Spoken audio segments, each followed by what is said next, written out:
Here at Second Wind, we sure do like talking, but not everyone wants to look at us while we talk.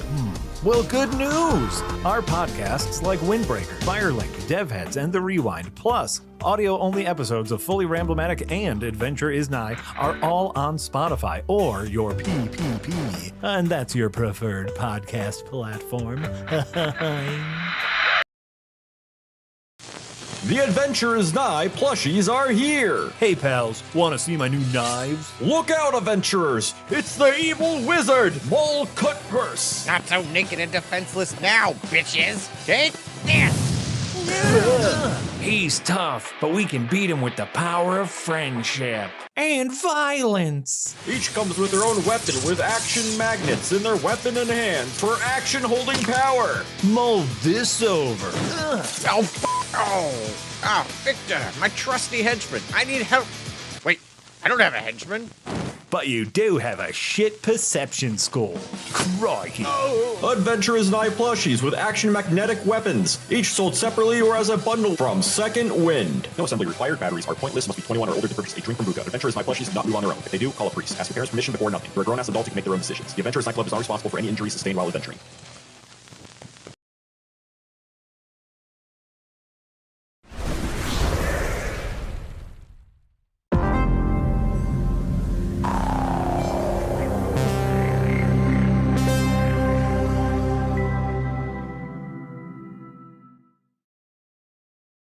Well, hello, everyone, and welcome back to the Rewind, episode number 45 for Tuesday, May 5th, 2026. Marty Sleepy here, joined by Darren Mooney, Jack Packard, and producer Eric.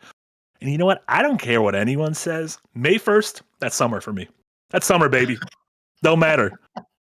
Thighs out, skies out, thighs out. Yeah.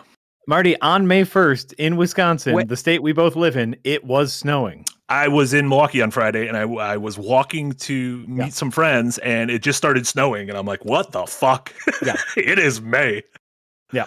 When is the sky in, is the question. That's the one question I have on that. I'm still back on the first line of this.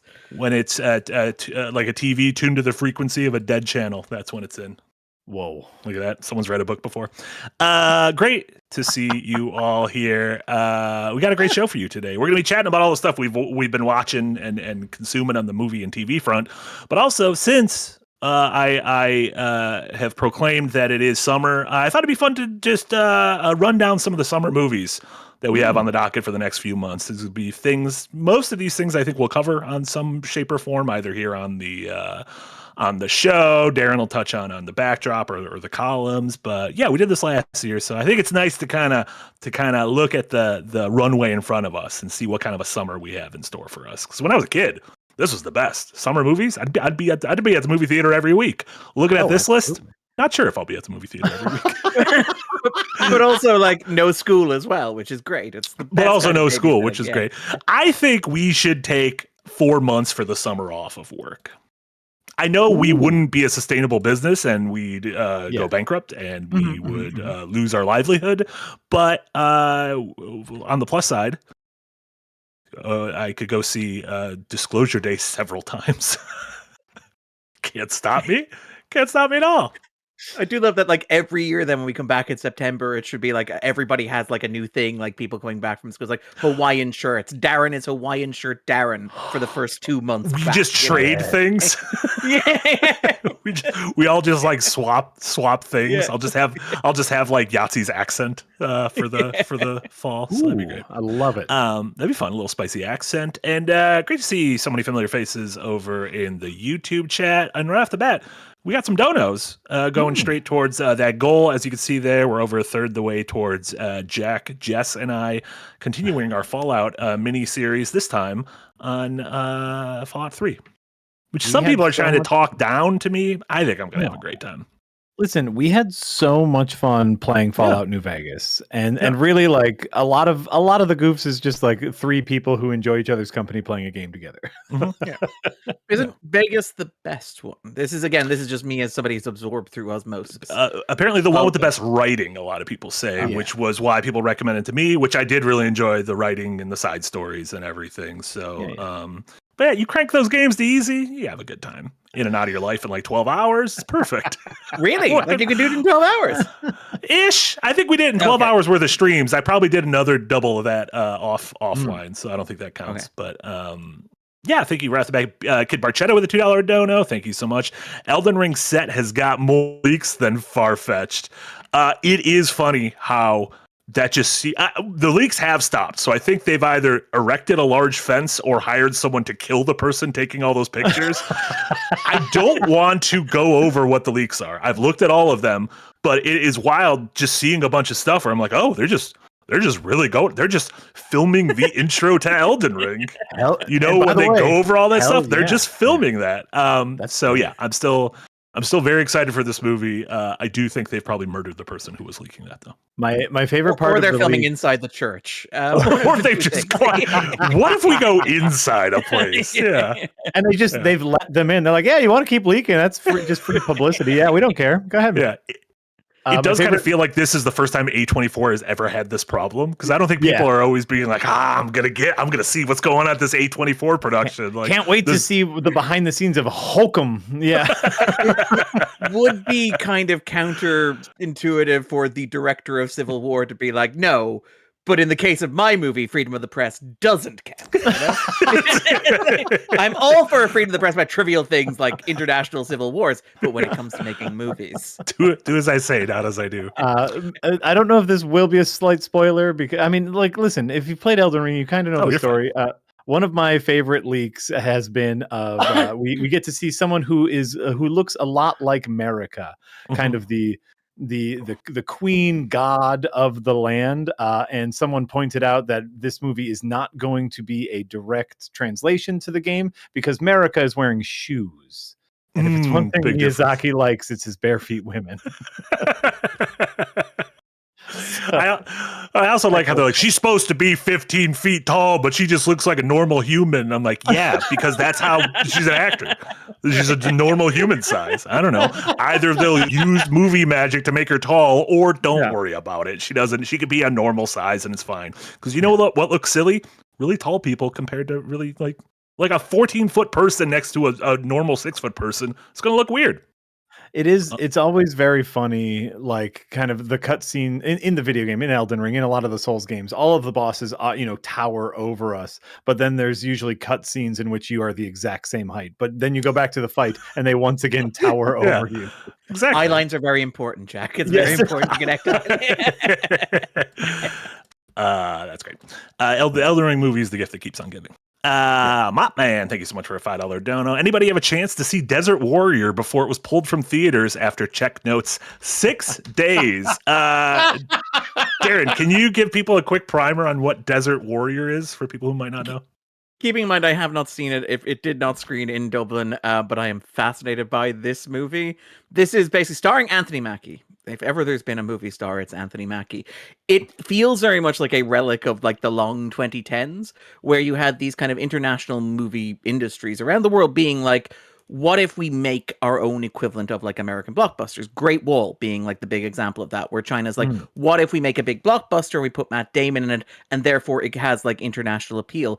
This one, I believe, is like Saudi Arabian in origin, and it's this attempt to construct like, obviously you're in the Middle East, you have these huge deserts, you've got these great vistas, you have these like really epic history that you can craft like a good old-fashioned Hollywood epic out of, but obviously not necessarily the best time for that. And also, if you're doing that, maybe Anthony Mackie not necessarily the best star. He's not quite Matt Damon level. And even when you look at the experiments of like the 2010s, like Great Wall didn't really make that big of an impression overseas. And I believe that even in China, where it may have performed reasonably well, it didn't perform as well as like their local movies made for their local audiences that spoke to like their own culture and their own interests. So it really does feel like a lose-lose proposition. But I am absolutely fascinated by this.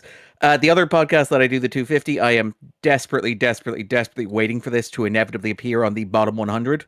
It currently has a score of 2.5 out of 10. All I need is like another 3,000 votes and we're there. So I am deliberately keeping myself unspoiled until that moment arrives.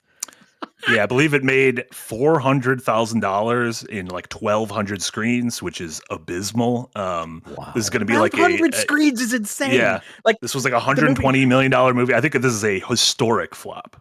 Yes. No, Yeah. it's a spectacular disaster. I mean, again, you're overestimating American audiences wanting to see Anthony Mackie, and like I'm not KC. I have no beef against Anthony Mackie personally, to be clear. But Anthony Mackie's not a star, and if he is a star, he's a star on streaming, where he's like does it like Man on a Wire is like his Netflix movie he did. He does that wonderful show, the Twisted Metal show, which I think he's very good in. I think Twisted Metal is very good, but that's a streaming show as well. And he is like the Captain America who, for reasons outside of his control, to be clear, maybe killed the Captain America franchise.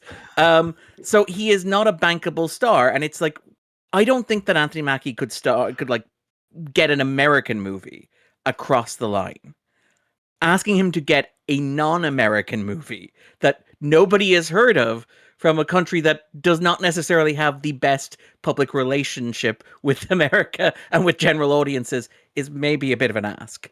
How far do you think Saudi Arabia had to go down the Avengers call sheet before they finally got a response? They're like, okay, we'll go to the original 6 Avengers. No one responded to us. It turns out they don't want to be in this movie. All right, we'll go to the B tier. Okay, no one from the B tier wants to go. What about the Guardians? Any of the Guardians? Nope, none of the Guardians want to be in this movie. Robert Downey Jr. has insisted on 5 trailer encampments, and it's like...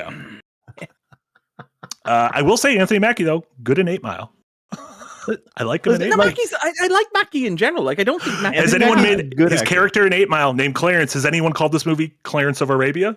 Oh! Marty got it. And clip it. Share it on social media. Yeah, we're done here. We're done. I am absolutely stealing that for the 250 episode. We're done. It's yours. It's yours. It's a gift to you. No, Anthony Mackie is a fine actor, but if there were ever a best supporting actor, period, it would be him. He is not. Unfortunately, he is not a leading man. Yeah, like he's great in The Hurt Locker. Like again, it's very notable. The ones we're pointing to as like shows and films where he's very good. He tends to be surrounded by a good ensemble. Like it's him and Stephanie Beatrice in Twisted Metal. It's like him and Eminem in 8 Mile. It's he's fun in Civil War when he's just used sparingly. This is one I am curious to see this one when it comes to streaming, so maybe we will revisit this down the line. Unless it somehow attacks right off and it just never comes to streaming, which I also wouldn't be surprised at.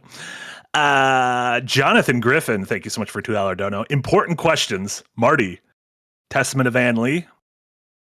Well, we'll have to wait until what we've been watching to see.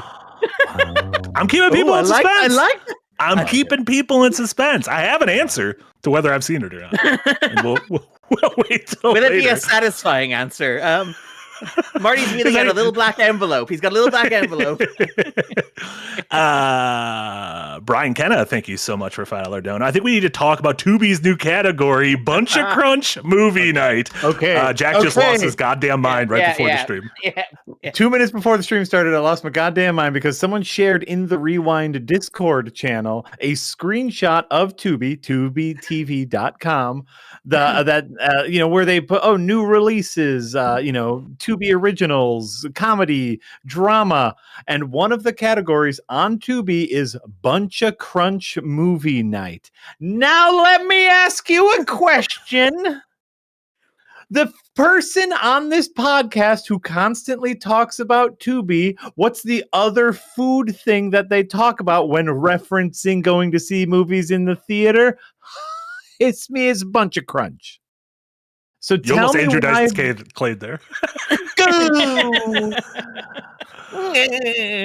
Tell me why Tubi now has a Bunch of Crunch Movie Night category if they are not listening to this. Also, Tubi, if you are listening to this, you can just contact us. You can get a hold of us. I am not that hard to get a hold of.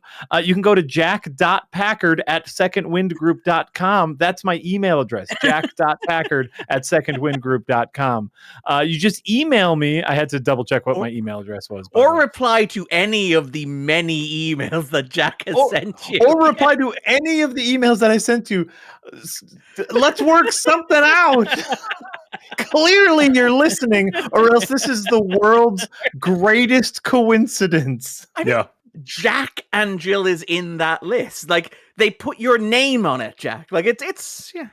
You put my name in it. Adam Sandler's Jack and Jill is on the list. What if it was it was like that? It was Robin Williams Jack. It was Michael Keaton's Jack Frost. Like, it was like Simple Jack, and you're like, that's not even a real movie. That's from Tropic Thunder. Yeah.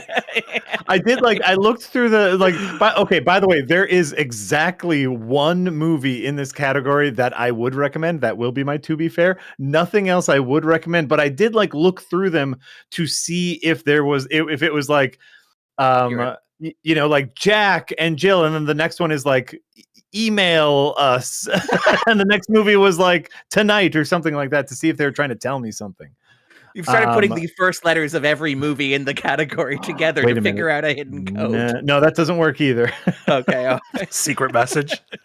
Yeah, there's no secret message in here, but here's what I will say. The one movie, this will be my to be or not to be fair segment. The one movie that I can recommend in this is okay. Imagine you're in 1992, and you're a girl who loves figure skating, and you have a boyfriend who maybe isn't into figure skating, but is into hockey, but can't play hockey anymore. So you have to end up working together. You find a movie that you can fall in love to together. That's right. The ice skating rom-com, The Cutting Edge. I've never heard of that. Who's in it? Who is in that movie? No one. No, fucking no. Come on. Hold on. I don't even know. Cutting Edge is a good name for that premise, though. That's a good name for the movie. That is the right poster, by the way. Eric's just checking that he has the right poster. Yeah. This is good. And literally, that's the premise of The Cutting Edge. Is like a finicky a girl ice skater needs a doubles partner, but she's too bossy for any of the ice skaters. And he had a hockey injury, so he can't play hockey anymore. But he's too rough and tumble for the world of figure skating. Can they work together? Fucking course they can, because it's a movie. I think you mean of pucking course they can. I do. That's real good. That feels like a DCOM, Disney Channel original movie. That's what that feels like. Yeah, very much that. But it's, you know what? I remember watching it growing up. I haven't seen it since 1992, but yeah. But Jen Arbuckle said before we had heated rivalries, we had Cutting Edge. Yeah. That's right. Yeah. It's the only movie in this bunch of Crunch movie night that I can come close to recommending. So you're saying it's the only one that skates by? It's. I see what you did there. You know, I'm trying to you know what? I got stuck on triple axle, and I can't think of a way to get triple axle. I mean, ironically, a very hard maneuver and a very hard pun. So yeah. Steady Goblinwood, thank you so much for the $5 dono. Watched Thrash. What an awesome bad movie. Wife and I loved it. Virkola movies always get to me. Do any of you have a favorite bad movie director? Was Thrash the alligator or crocodile movie or shark movie or something they just put on Netflix, I want to say? I feel like I saw it advertised. It's the Hurricane Shark movie. It's the Sharknado movie that is not actually a shark movie, or Sharknado movie. It's not about a hurricane and a shark combined, but there is a hurricane, and in the wake of the hurricane, there's a shark. Yeah, it's like like a deconstructed Sharknado, if you will. Yeah. Think of it as hipster Sharknado. It's a hipster shark, artisanal Sharknado. This was also what was that movie, Crawl, a couple years ago, about the gator in the house? Yes. Yeah, which I thought was fun. It was a gator in the house. What's his name? It's Alexandre Aja, one of the French news. Yeah. Yeah, it was very good. Yeah. Very good.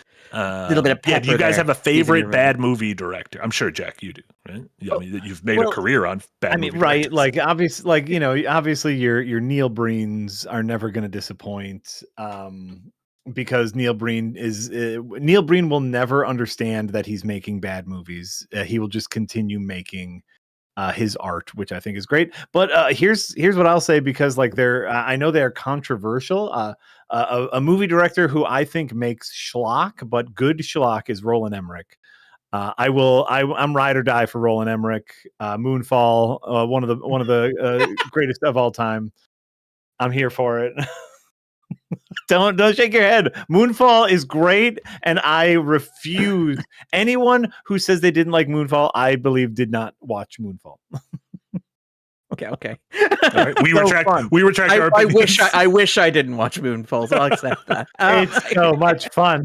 The Moonfall. There's a spectrum to Moonfall. There's we didn't like it. There's we enjoyed it, and then there's we bought it on 4K but have not watched it yet, like Nick Calandra. It is Steelbook. Is it a Steelbook as well? Loves a Steelbook. Loves a Steelbook. Love it. Moonfall.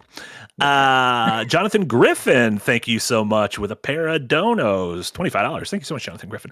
Comics question. I've been reading and adoring Grant Morrison's Batman, and I'm curious of your opinions on Batman and Robin and the return of Bruce Wayne, given his opinions on stories that add a lot of new mythology and lore. And a follow-up, has Darren been reading Tom Taylor's Batman run, and what are your thoughts?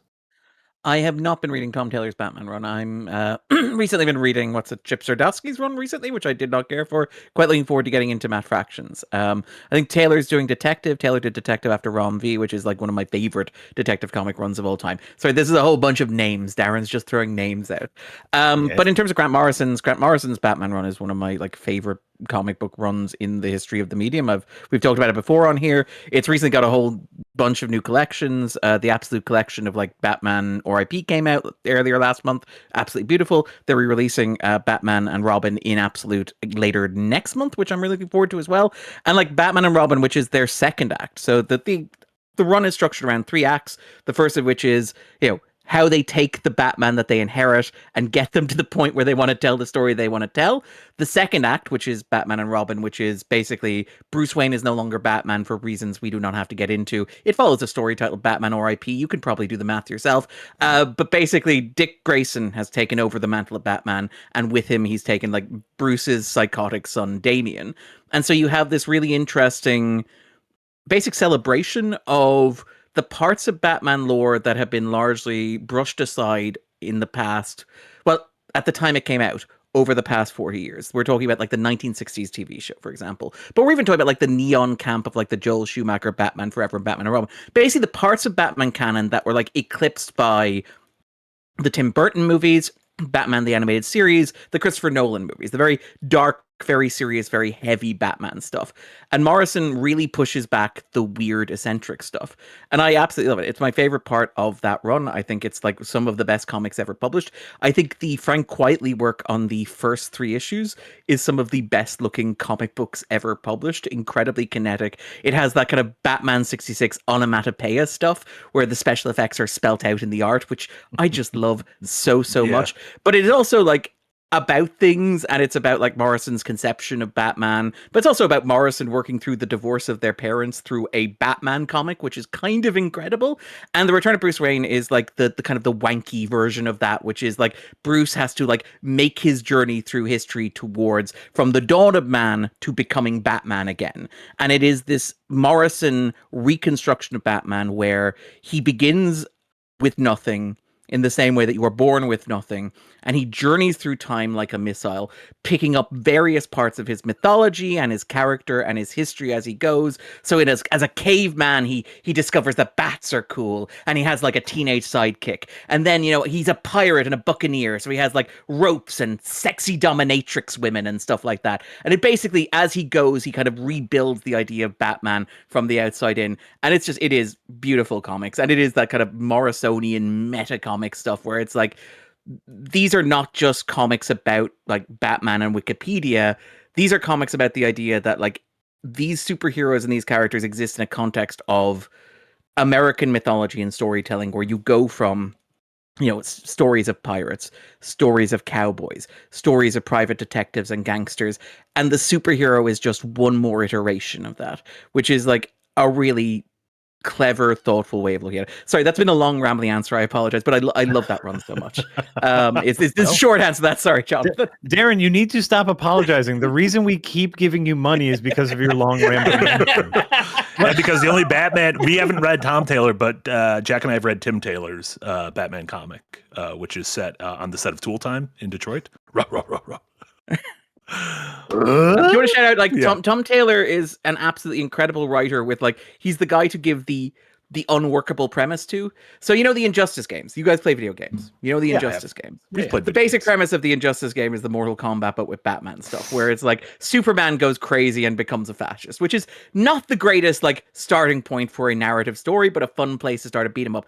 Taylor is like cast with writing the stupid, cheap 99-cent every Wednesday tie-in comic to that. Yeah. And like inexplicably, Taylor's Injustice is once you get past the initial corporate mandated Superman has to turn evil, a surprisingly fun like journey through the weird little corners of like continuity in the DCU, which is just like a delight to read. And like, so despite the fact that, you know, we've had evil Superman stories before and the starting premise of Injustice is, dare I say it, really stupid, the comic is surprisingly endearing. And I do also love his all new Wolverine, which is I think the one after Logan dies and he's replaced by Laura Kinney. But it's a really good kind of fun, easy, accessible one. Taylor is generally like a nice, light, breezy read. Just to shout him out. Yeah, nice. There you go. No, and I'm working my way through the Absolute Batman comics now and very much enjoying them. Those are the Scott Snyder and Nick Dragato runs. Yes. Yeah. Here's. Oh, you're on Bane. Yes. Yeah. This is volume 2. So it's and incredible reads. Like so thank you for that recommendation, Darren. Just like stunningly well illustrated, like just visually, like yes. like the way that it guides your eye across, like to shout out Nick Dragato, the artist, like it's just an impeccably well constructed comic. It's just great. Well, and it's art. It's like it's not, you know, a lot of comics, and I don't want to. I'm not going to call out any specific artists, but there's a lot of art that is like story forward art. But then you have art that is like, oh, this is sloppy, this is personal, this has character to it, and it just makes you want to drink in every panel. Absolutely. Yeah. Mm-hmm. There you go. Well, talking about Injustice feels like a good time to take a break from Super Chats and get into our summer movie preview, because first movie I had on the list, not Injustice, but Mortal Kombat. Look at that. Nice segue, but that's an incredible segue. Incredible And that is why we pay you, Marty. The medium bucks. So for this, we're just going to take a look at a handful of the big movies coming in May, June, July, and August. And I was starting with this Friday. We have Mortal Kombat coming out, at least here in the States. Some of these dates may differ depending on where you are. I believe these are all U.S. dates, so apologies if these dates don't line up with your homes. But Mortal Kombat 2 comes out this weekend. That was the sequel to 2021's Mortal Kombat, which was one of the Project Popcorn movies. A lot of folks, myself included, watched that at home day and date.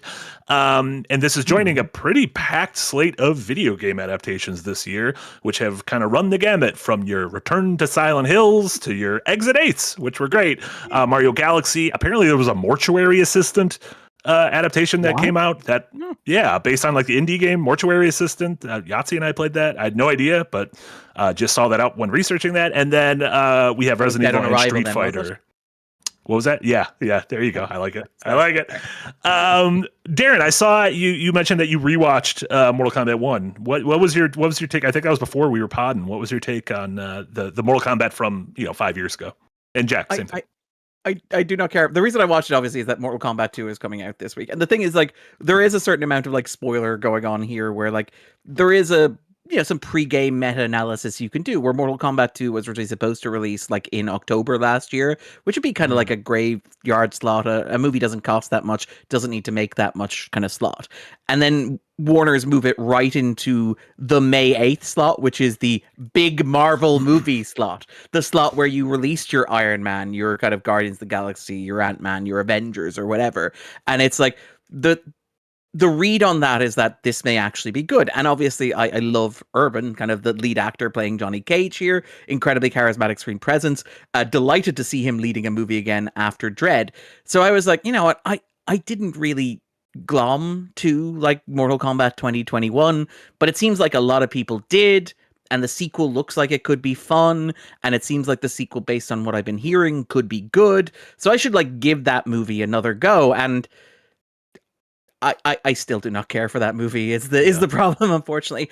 That movie really suffers from, well, several problems. And I don't want to sound pretentious. This is one of those things where it sounds pretentious, or I'm going to say it suffers from like wanting to be a quote unquote real movie, where I have no problem with like pulp art that like aspires to be pretentious. I love a good pretentious pop art movie. Oh yeah.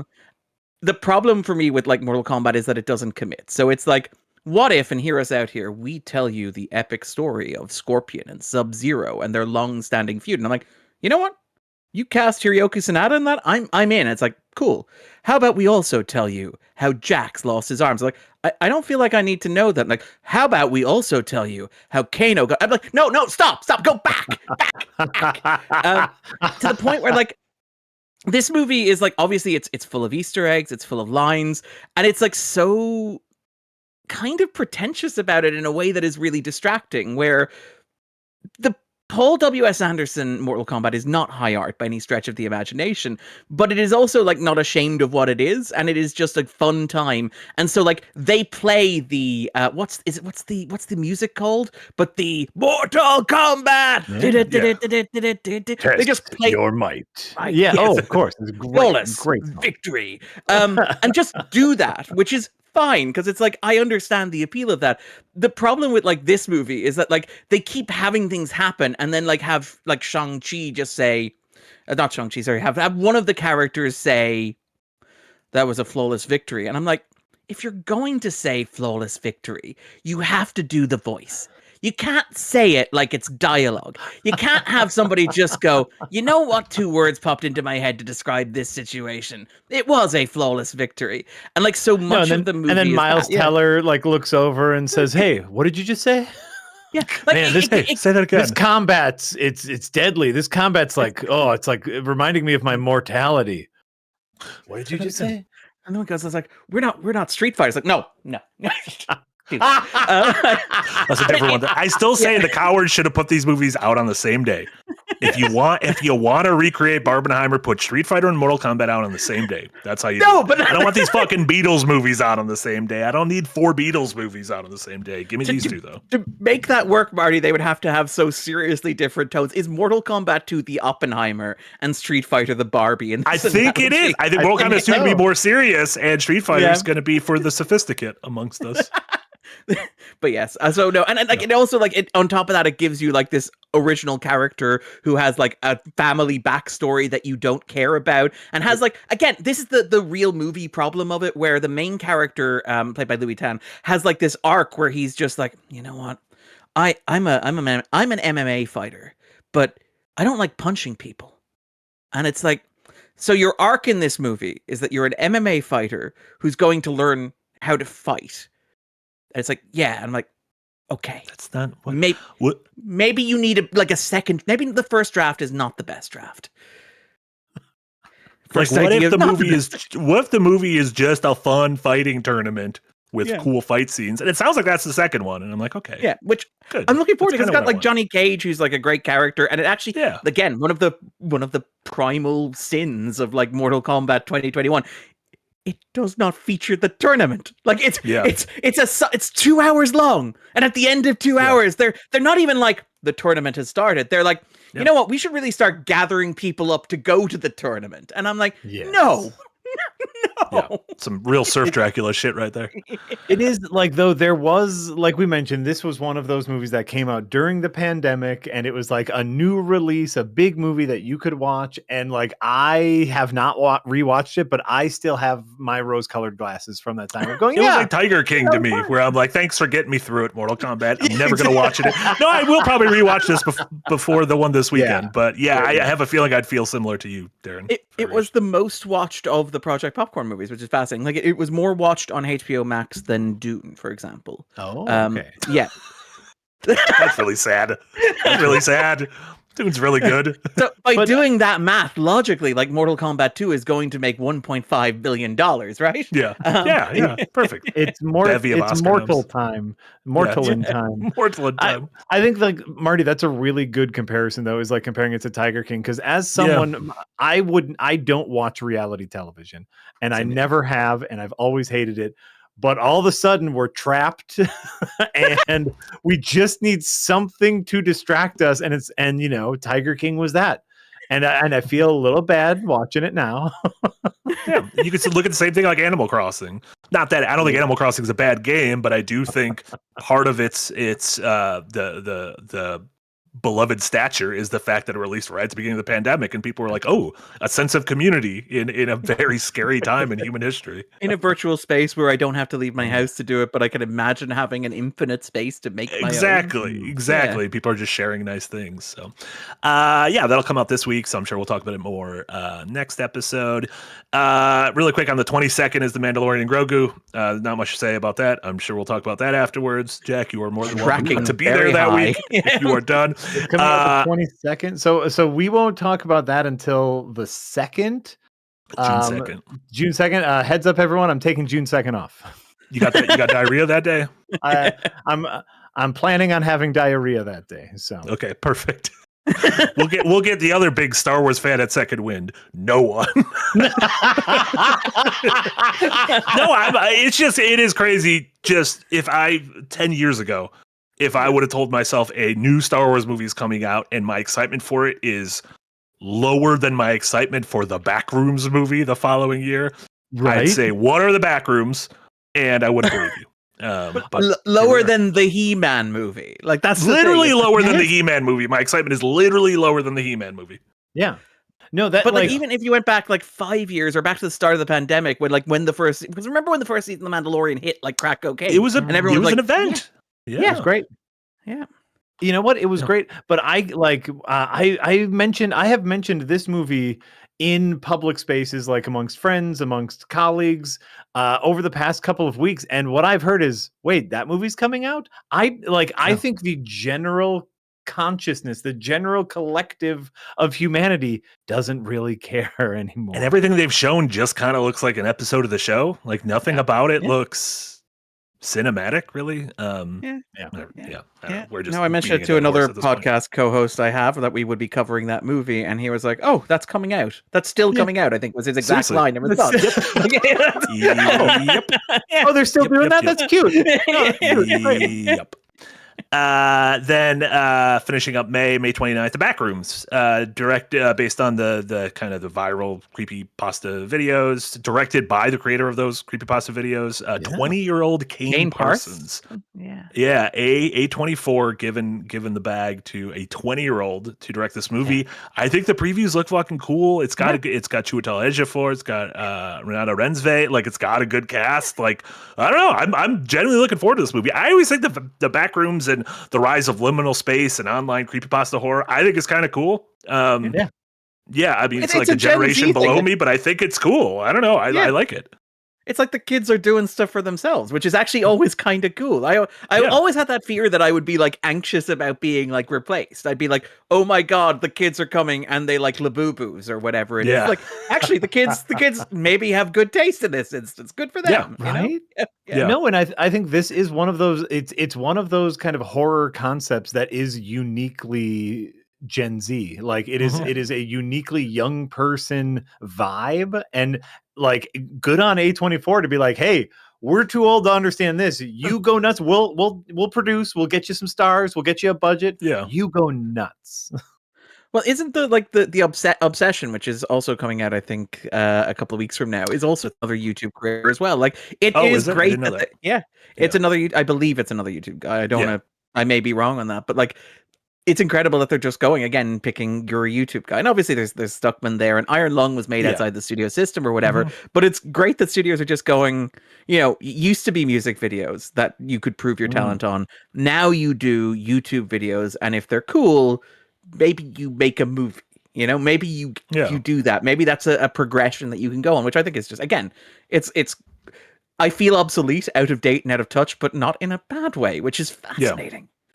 Yeah, I saw the first look came out yesterday for Tony, which is coming. I don't think it's dated, so it's come out at the end. But that's the Anthony Bourdain starring a kid from the Holdovers. Starring a kid from the Holdovers. It's about like a single summer in his life when he was younger, and written and directed by Matt Johnson, who most recently of Nirvana, the band, the movie, the show, the game, the experience, the ride. But again, those guys kind of started as very lo-fi, lo-fi internet directors, and then he went on to do the BlackBerry movie, which I thought was really fun, and then now he's doing this, which looks cool. And isn't isn't the rumor that he has, or again, like I say rumor, he's basically stated on various podcasts, because he's never been in a podcast, that guy. Sure. But on various podcast interviews, he's been like, also there's something coming up that will be announced, and it's like he has a studio gig, like he has something even bigger coming down the line as well, which is really fascinating to see. Yeah.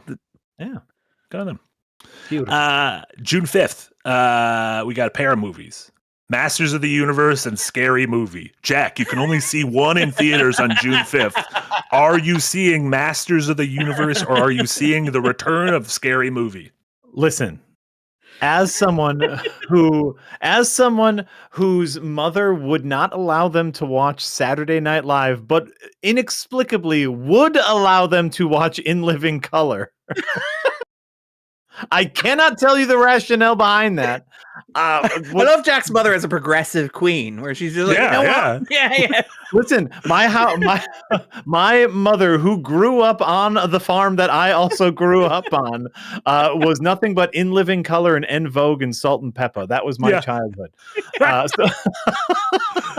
A lot of Whitney Houston. So for me, it is the return of the Wayans brothers, getting their intellectual property back. That is my mom's farm. The titular farm? That's not the titular farm that I grew up on. That is my mom's farm with her tiny ponies, with her Shetland ponies. That's my mom's current farm, not the farm I grew up on. Thank you, Eric, for finding that picture. No, I am really excited about how they have evolved as comedians, how they have not evolved as comedians, and like kind of what they will be spoofing. I think comedy in general is something that I fight for in this strange capitalist hellhole where comedy is no longer valuable. I'm there 100% for Scary Movie 5. Yeah. Are you there for Animal Farm? Is the real question. Shut up. I will admit, I'm already in line for the hunt for Gollum. I can't be in line for 2 Andy Serkis vehicles. Again, the irony of like that movie being terrible but having the best advertising campaign, where it's like an ad for Animal Farm that is the cast of Animal Farm, the pigs, being like the movie critics don't want you to see, and it's like that is really good satire, but it relies on the fact your movie is complete shit. Like it's great advertising for a shit movie.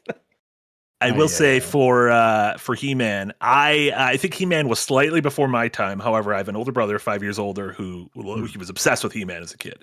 And he saw the trailer and he's super excited. He's like, can we go see the He-Man movie when it comes out? I'm like, we will go see the He-Man movie. He's going to love it. Even if I don't love it, I'm going to tell him that I loved it. So that's simple. Sometimes he's got to lie to family. There's no reason for me to be like, oh, the mise en scène. Oh, Skeletor. Do we know about Jeremy Leto's? Probably it doesn't matter. Fucking Jeremy Leto? Is that even his name? What is his name? Jeremy Leto. No, Jared. Jeremy Leno? Who's Jeremy Leno? Hey, you guys heard about this one? Kevin, have you heard about this one? Battlecat came down from Mount Grayskull. Let's start calling him Jeremy Leno because that's fun. Because it doesn't matter. Arms. I'm a man at arms. That looks good. That looks kind of like a fun. That looks to me. That looks like a moonfall. This is going to be good schlocky fun. Looks like a moonfall. Myself and Marty just exchange an awkward glance.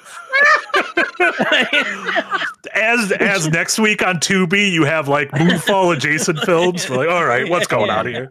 Yeah. Just contact me, jack.packard@secondwindgroup.com.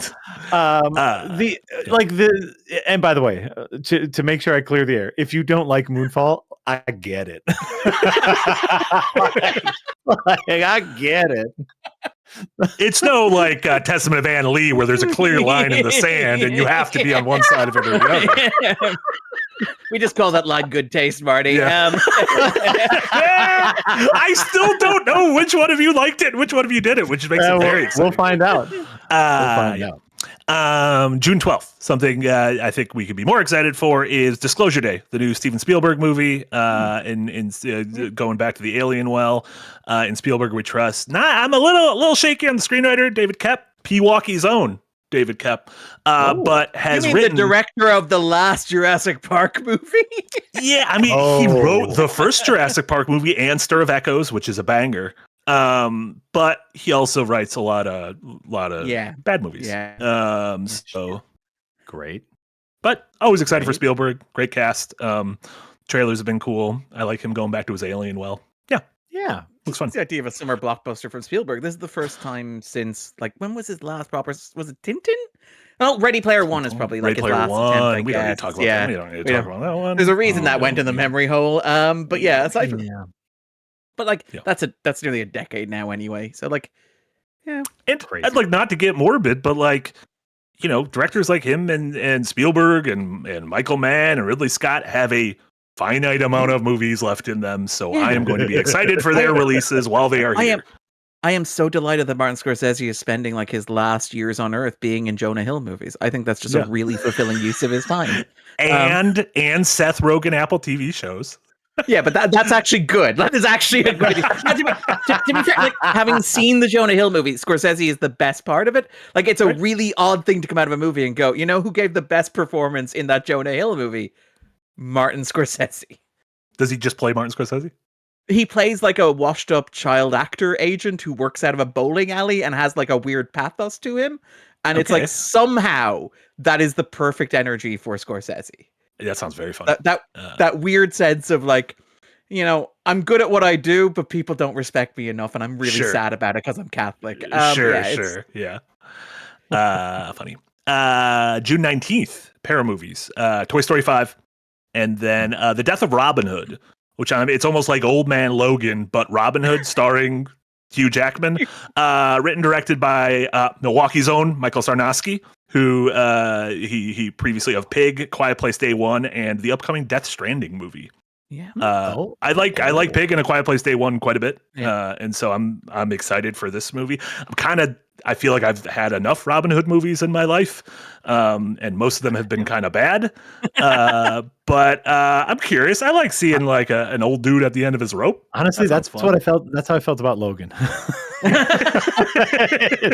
We've had enough Wolverine movies. I've had enough Wolverine. I'm kind of done. What if but then Ryan Reynolds was like, "Wait a second, son of a bitch." Yeah, what if the next movie with me digging up the corpse? And it's funny because it's self-aware, but also it's what we're doing. But also, I'm still doing it, right? Yeah. What was it? Oh, wait. So, what were the movies again? Toy Story and Death of Robin Hood. Do you have any Toy Story opinions? They made a fifth Toy Story movie, Jack. I don't know how iPads are evil. iPads are bad. Will become part of the ensemble by the end of the movie. Am I crazy? And like, I really did not hate Toy Story 4. I love Toy Story 4. Right. Yeah. I think ending on 3 could have been perfect, but if you're going to have to bring it back for another one, I enjoyed 4. Yeah, I enjoyed 4, and of course now, like, you know, like they just basically they just keep saying goodbye to Woody, and Woody keeps coming back. But as long as the story's good, what I will tell you is that my kids, who are now, you know, older teenagers, one of which is now an adult, my children have very strong opinions on Toy Story 5. They are loathing its existence. Oh, wow. Okay, interesting. And these are children who literally grew up watching the Toy Stories. Yeah. So the idea of Toy Story 5 to them, it is sacrilegious. And to me, I'm like, 4 was fine. I'm sure 5 will be fine. So do you think 5 might have like an uphill battle with a certain generation because they feel that way? Which we've felt that, you know, we have our own things where we're like, why are you doing this? You had a perfect place to end it. But also Deadpool and Wolverine made $1.3 billion. Like, sure. Yeah. So we oftentimes are the minority. Yeah. But you know what? I see this akin on a much shorter timeline to the Star Wars movies. Is like this is a generation who has grown up with these, who has fallen in love, who has like kind of literally learned about death and new life and rebirth, and like learned life lessons through these movies, and maybe are kind of done with them. Mm-hmm. Yeah. I do like that each of the Toy Story movies, like 3 and 4 in particular, you say they end with like saying goodbye to Woody. I like that each of them gets more definitive in like saying goodbye, where 3 is like, we almost burnt them in an incinerator, but instead we're giving them away to another kid. So be happy that we're letting you have that, guys, but it's done. It's over. And he's passed. And then the 4th movie is like, But what about the little girl? Now we can do the whole thing with the ensemble together. So, okay, Woody's going to go off and he's going to marry Bo Peep, and they're going to be separate and far away from each other. And him and Buzz are never going to see each other again. But they're both happy, and we hope you're okay with it. And then immediately Toy Story 5 is like, oh, hey, it's Buzz and Woody again. How do you like that? And this one will just end with them being like, listen, we're never going to see each other again, except when Pixar has 3 movies in a row that underperform, in which case we will definitely see each other again for Toy Story 6. It does feel like Toy Story 6 is going to end with like Buzz fucking Bo Peep or something. Like that's the level you're going to have to reach to get them to properly like part ways. Like this one will end with like Woody being strapped to an actual rocket and he ends up on the moon, and then 6 will start by him making his way back somehow. Yeah. Easy peasy. Yeah. Funny. The following week, June 26th, Jack, another pair of movies. Which one are you sitting down for? Jackass : Best and Last, or Supergirl? I mean, as someone who has stated very often online my love of the original Supergirl movie, I still love it. I thought you were going to say Jackass. Yeah. You're not Slater again, no? Yeah. We did an entire best of the worst on bad superhero movies. Supergirl was part of it. I still loved it, even though I know it's a bad movie. I'm there for Supergirl. Okay, here's a real thing about me. I have never liked Jackass. I'm so afraid that they're going to get hurt. And I understand that that's why people watch it, is because they want to see them get hurt, but I don't like watching people get hurt in real life. What I will say, I think I mentioned this when we talked about like Jackass Forever, where it's like, I was not one of the kids who loved like South Park and Jackass when they were my generation. That was not my personal taste. And like the Jackass movies always kind of disgusted me. And I put my hands up and I say I'm quite squeamish in that regard. Jackass Forever, surprisingly moving. Like, I found myself, like, watching these men get covered in excrement, doing horrible things to each other, and just, like, a little tear welling in the corner of my eye, being like, those are the best years of their lives. They're so happy together. And, like, I found it, like, as they got older and as they discovered this thing, finding, like, a real, like, something really moving in the idea of, like, them going on this journey together without certain other people who have been excluded from the narrative for reasons that we don't need to necessarily get into.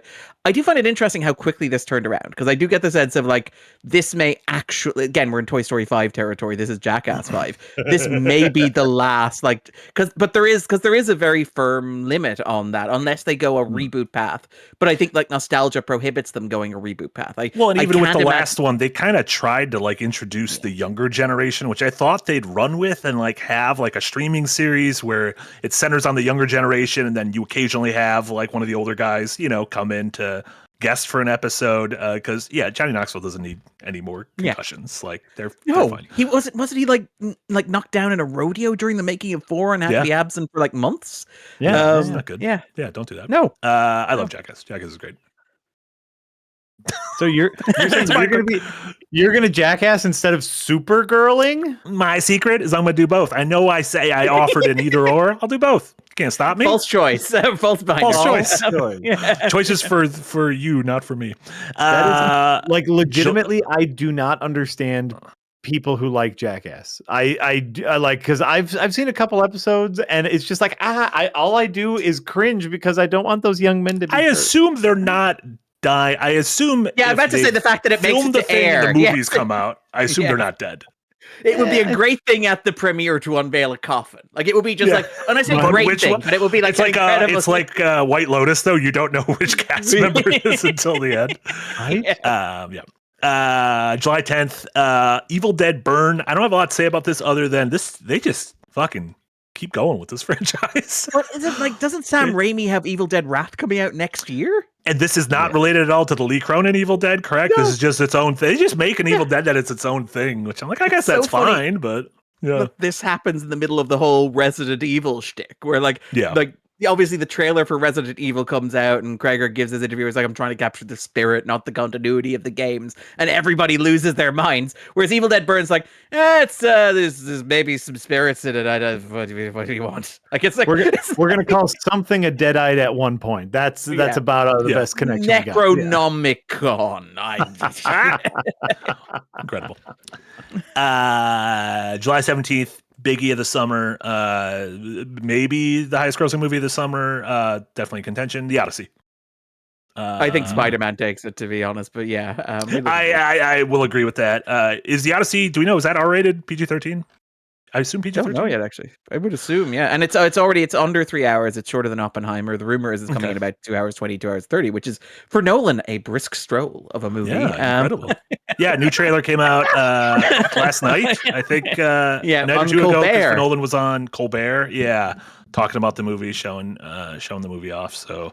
I don't know. I'm excited. Yeah, day one. Looks great. Like shockingly, the guy who wrote a book on Christopher Nolan was like, that new Nolan movie looks pretty good. I once again ask you, please build more IMAX screens so people in non-major cities are able to see and enjoy IMAX as well. I also do love how like the Nolan like fear has like evolved over the course of his films, where like it's from what if your wife died, and it's like, oh my god, that would be the worst thing. What if you had to be away from your wife for an extended period of time? Oh my god, that's the worst thing. What if you had to be away from your wife for a long time and Robert Pattinson showed up and tried to fuck her? And it's like, new fear unlocked. It's as you're like, did this happen on the set of Tenet? Is this like a real fear? What's going on? Because like obviously like there's the thing of like Pattinson being styled like a young Nolan in Tenet, where like you see him with the scarves and the suits, and it is very much like the wardrobe department got a "this is what I look like and this is what he will look like" kind of thing going on. Very interested to unpack that, and I love how forward the trailer is with that, because obviously like that's part of the Odyssey is what's happening at home and all that sort of stuff. But generally, most of the Odyssey storytelling focus on cool cyclopses, giants, sirens, goddesses, whirlpools, and I love that the trailer is so like cook forward, for lack of a better word. Like it's like gotta get home, gotta bang my wife. Just so we're clear what the stakes are in this situation. Absolutely. I think my son would stop it, but he might be able to beat the shit out of my son, so I gotta get back there. I've seen, was it The Devil All the Time? Is it that the Netflix movie? Jesus, I forgot about that movie. Everybody forgot about that movie. Yeah, I think so. And then wrapping up July 31st, as Darren mentioned, Spider-Man Brand New Day. Will probably be the biggest movie this summer, directed by Dustin Daniel Cretton, and it's kind of like a small Marvel team up movie before a big Marvel team up movie at the end of the year, which I assume is getting moved up. Doomsday is getting moved up because Chronicles of Narnia got pushed to early next year. Yeah, so I imagine Doomsday is not happening this year. I hope it doesn't happen. That just seems silly. The counterpoint to that, though, is that requires like Doomsday to be finished in like October, November. Like that is the only reason I can see that not happening, is the possibility that it is not like picture locked by that point. I mean, but Marvel Studios definitely didn't just let go of a shit ton of people, so that won't be a problem. Yeah. And that very famously a movie where the script was locked before they started shooting, of course, yes. Where every actor is like, I don't know what I was talking. I was talking to a tennis ball. I don't know. Might be Thanos. Who knows? Fuck, it doesn't matter. It's a weird superhero time, because we got Daredevil wrapping up, which I know I don't think anyone here is tomorrow. A huge fan of. I don't know. I'm not even up to date with this season. We got the Punisher one shot coming out soon, which looks tonally so different than the Punisher in the Spider-Man movie. Like the Punisher in the one shot is like, I'm gonna shoot his dick off, and in the Spider-Man movie it's like, let's do goofs. Yeah, we're here for the goofs. Shtick. Yeah, I got a shtick. I really like the first two Spider-Man movies though. Wasn't as crazy about No Way Home, but hopefully this one brings me back. I don't know. Very good. Like, my issues with the third act of Shang-Chi aside, like I like, Short Term 12, I like Is It Just Mercy, and the first two acts of Shang-Chi are quite good. And Wonder Man. Yeah, Wonder Man. Yeah. Great stuff. This does look like it's kind of lowering some stakes a little bit, which is very nice. Like Spider-Man, we got a little too big for our Spider-Man britches last time. I don't need wormholes and shit like that. Yeah, we don't need like cracks in time and space. We could just have you fighting a dude on the ground. And some ninjas. And ninjas. what I find interesting about this movie, and again, I'm quite guarded about it because it feels like it could go either way. Again, I think Cretin's very good, but I also did not care for the third act of Shang-Chi. Is that like I watched the trailer and I'm like, I understand the character drama, which is important. I understand like Mary Jane has forgotten who he is, or MJ's forgotten who he is, and he has to try and reconnect, and he's feeling lonely and all this sort of stuff. But it's like, narratively, superhero wise, I have no idea what's going on in this movie.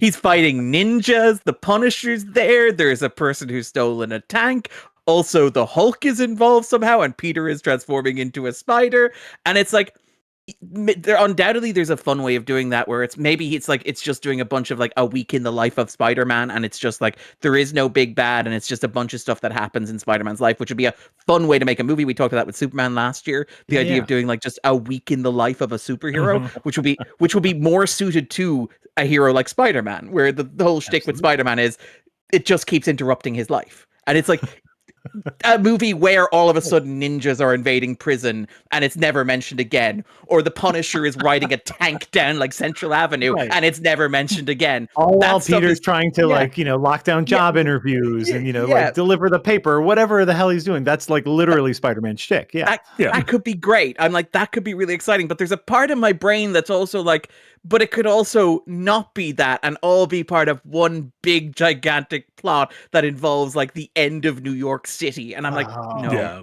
Or Null from the last Venom movie comes out or whatever. Yeah. I mean, Andy Serkis is a little busy. Let's be honest here. He's hunting for Gollum. Was Jamie Dorn's playing Aragorn, and I do love that they're like, and just to be clear, Viggo Mortensen gave the thumbs up to that recasting, and I'm like, yes, Viggo Mortensen, who's like, I never want to do another Lord of the Rings movie again, was like, you did it, I'm out. Great, just never bother me again. Forward all of my calls to this dude for the rest of my career.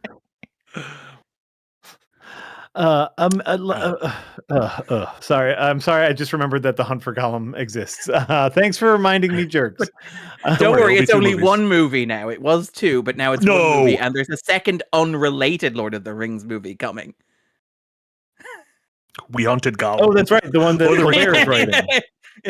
Zero Dark Gollum. Is that about Tom Zero Dark Gollum? That's pretty good. I like that. All right, we're in August. Last 3 dates we have on here. August 7th. Probably Marty, my most tired. I'm tired. What? Like, I'm so tired thinking about all these movies. I just want to let you know, like, you said now we're getting into August, and I audibly sighed, and I was like, oh no, I didn't mean to do that. Jack, this one's great though, because this is a great date. A bit of Green Day starts playing, like Wake Me Up. This is a great date movie for Jack. This is Jane Schoenbraun's follow-up to I Saw the TV Glow, as we know, A+ date movie. Teenage sex and death at Camp Miasma. Starring Hannah Einbender and Gillian Anderson. This movie looks so fucking good. This trailer looks so good. I'm here day one. Looks remarkable. Maybe don't treat it as like a romantic date movie. Maybe just treat it as like a fun, spooky, stylish film.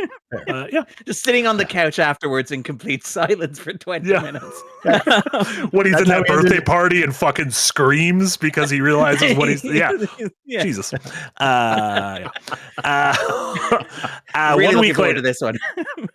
This is a great 1-2 combo of directors I love making a new movie. August 14th, The End of Oak Street. This is David Robert Mitchell's, the director of It Follows and Under the Silver Lake, first movie in like what feels like almost a decade. Starring Ewan McGregor. If you've seen Under the Silver Lake. Sure, yeah. Starring Ewan McGregor and Anne Hathaway. It looks like there's dinos. It looks like it's like we live in a normal neighborhood. All of a sudden, this normal neighborhood is in some sort of a dino zone. I don't know. I'm curious how this will differentiate itself from your Jurassic Parks. It seems like it's more of like we've entered. Yeah, it seems like like our neighborhood has somehow teleported through time or something. But I don't know. I like dinos. Dinos are fun. Can we single out like the incredible year that Anne Hathaway is having, where it's like it's Mother Mary, it's The Devil Wears Prada 2, it's The Odyssey. It's The End of Oak Street, and she's doing Verity as well, and I'm fairly sure I'm missing one in there as well. And it's just like, that is an incredible run for a movie star. Yeah, pretty phenomenal. It feels like one of those like, I've had these like the fires burn in for a little while, and all of them are convening in the same year. So yeah, and like just such a diverse pool where like feels like every person on Earth will see an Anne Hathaway movie this year, which is incredible. One of those that covers every Yes. single quadrant. Yeah. What movie did she just like buy the rights to, or Anne Hathaway? Hold on. Bought the rights. She just like secured the rights to adapt. Hold on. I have to go to. I'm going to. The fact. Oh yes, she bought the rights to adapt a novel about a trad wife influencer who wakes up in 1855 and is miserable. That's actually pretty good. Yeah. Again, Hathaway, it's weird to think that like 13 years ago or whatever, like there was this weird internet, like the internet decided that she was, I believe the verb is womaned is what they call it, where it's just like a woman gets to be cool in pop culture for about 5 years and then like the circles turn. It happens with Jennifer Lawrence. It happened with Anne Hathaway. And I think that like it's just really cool that she's like so come around from that it's like, yes, I am now not only a movie star, I am producing my own stuff, and I'm producing stuff that is as loaded as that, you know? Yeah. Very fun. Then August 28th, wrapping up the summer, 2 movies. Coyote vs. Acme, the long-awaited movie saved from Warner Brothers hell, and then The Dog Stars, which is Ridley Scott, one of the aforementioned old directors. Ridley Scott's post-apocalyptic adventure based on a novel starring Jacob Elordi, Josh Brolin, Margaret Qualley, Allison Janney, Guy Pearce, and Benedict Wong. Which Ridley Scott definitely has there's it seems like there's if we want to go in prestige parlance, there's Ridley Scott's actually a pair of well, he was a pair of brothers. Now I feel bad about this one. Oh wait, Marty, he's either Ridley Scott or Midley Scott. There we go. I like Ridley Scott and Midley Scott. Yeah. So I'm hoping for Ridley Scott, more Ridley Scott and less Midley Scott. Do you guys, Jack? Do you have any thoughts on either of these movies? Coyote. I've never heard of that one. That sounds like an amazing premise. And if we do get capital R Ridley Scott, that could be really fun. Just like kind of a good cast too. Dramatic action nonsense. Coyote versus Acme. Obviously, it will never live up. It will never live up to as good a movie as we think it's going to be based off of all of the publicity. Like once we heard that movie wasn't going to happen, all of our brains imagined the perfect movie, and it won't be that. And so I'm going to start tempering expectations for everyone. It's going to be fine, everybody. It's going to be fine. Probably a little funny. Don't get crazy. Don't get crazy. I just don't want it to be bad. I don't want anyone being like, "Oh, maybe Zaslav was right." I don't want that even being a hint of something anyone's able to say. So right. Yeah. Like what was the like He-Man? I will lie when I come out and say I liked it, regardless. What was you get 2 movies every summer you can lie about? Looney Tunes movie that like The Day the Earth Blew Up, starring Porky Pig, and which I really like Daffy Duck. I believe it's the first feature-length fully animated theatrical film starring the Looney Tunes, which is incredible. But yes, and it's a good movie, but that also had kind of like distribution controversies, and it's on streaming, it's off of streaming, it's all that. It's very, very good. But it's not the greatest thing you will ever see.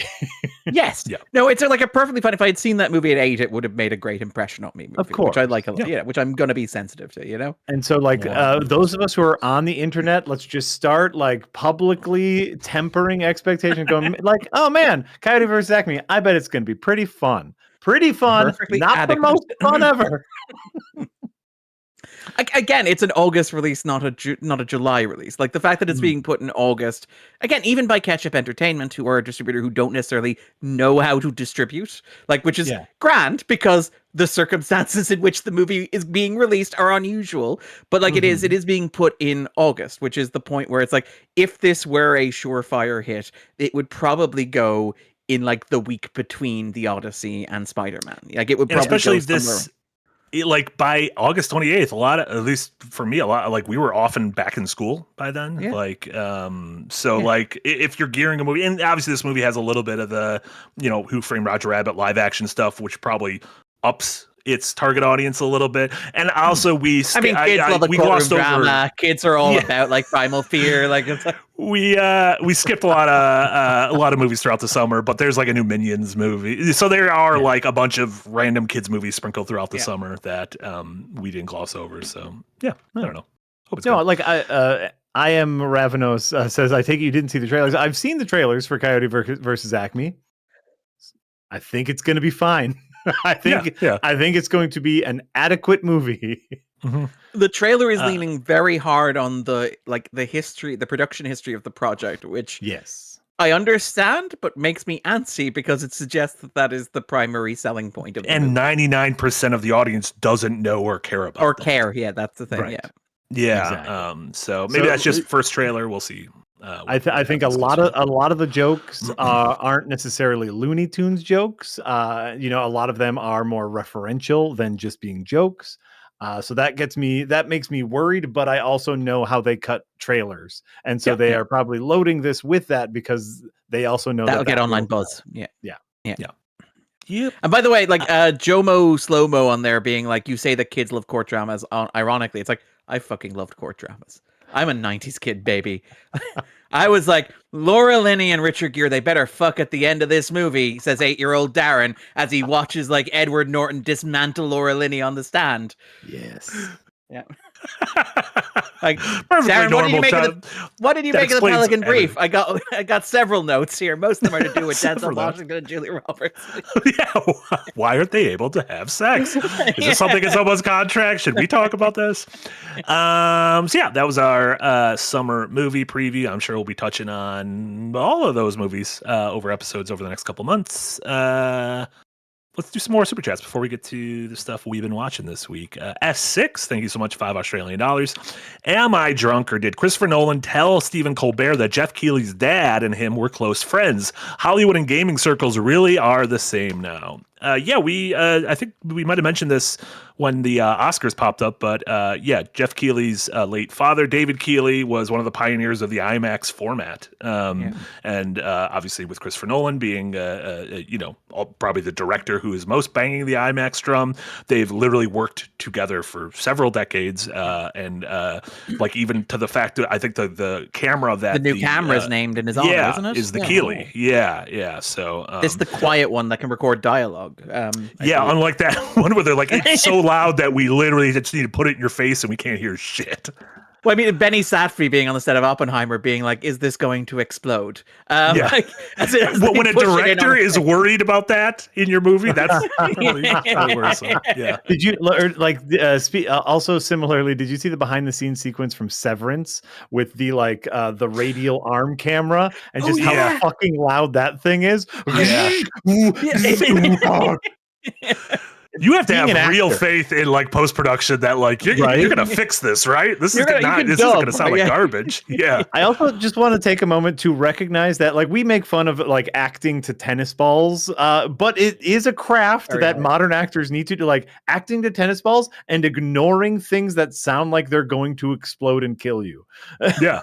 But to be fair, if you're making Oppenheimer, being aware that something very close to you may explode and kill you is probably helping. That was all part of it. Part of the seasoning, baby. That's how you get yourself an Oscar. Also, fucking sideways nepo babies. Jeff Keighley. Sideways nepo babies.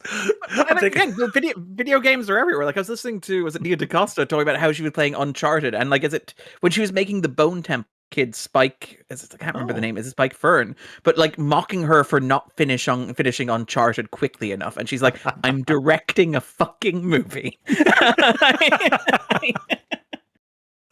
Love it. That's good stuff. Jet Set Atrophy, thank you so much with the $5 dono. Do Jack, Darren, and Marty have their Cinco de Mayo sombreros ready for today's stream? I feel like as the three whitest men in human history, probably shouldn't wear that. However, happy Cinco de Mayo to all who celebrate. Yeah, absolutely. Eric's allowed to put that. Eric's allowed to do all this. Eric's allowed to do all this. This isn't us. I do like the sombrero. That is, by the way, going to sound very weird to anybody listening to this as a podcast afterwards. Eric's allowed to do this. Eric's allowed to do all of this. Just a picture of Mario from Mario Odyssey wearing a sombrero. It's fine. Everything's fine. You'd ask. Thank you so much for the £5 dono. Remember, folks, it's much too dangerous to jump through fire with your clothes on. Remember to watch the 94-minute final cut. Yay!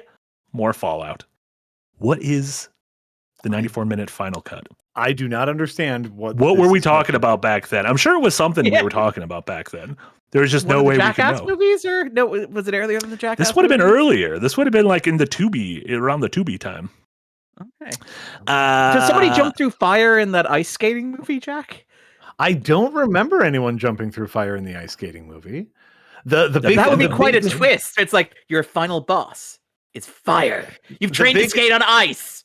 The thing they were trying to accomplish, now keep in mind, I have not seen this ice skating movie since probably 1993 because it came out in 92. The big move that they were trying to accomplish is he grabs her by the ankles and basically swings her around like he's drying a towel and then throws her into the air and she does a flip and lands. That was the thing they were trying to accomplish. No fire. There you go. Yeah. Fire would just melt the ice. Can't have that. Yeah. Pure Pyro, thank you so much for a €2 dono. I watched Donnie Brasco on Tubi. Thoughts on it?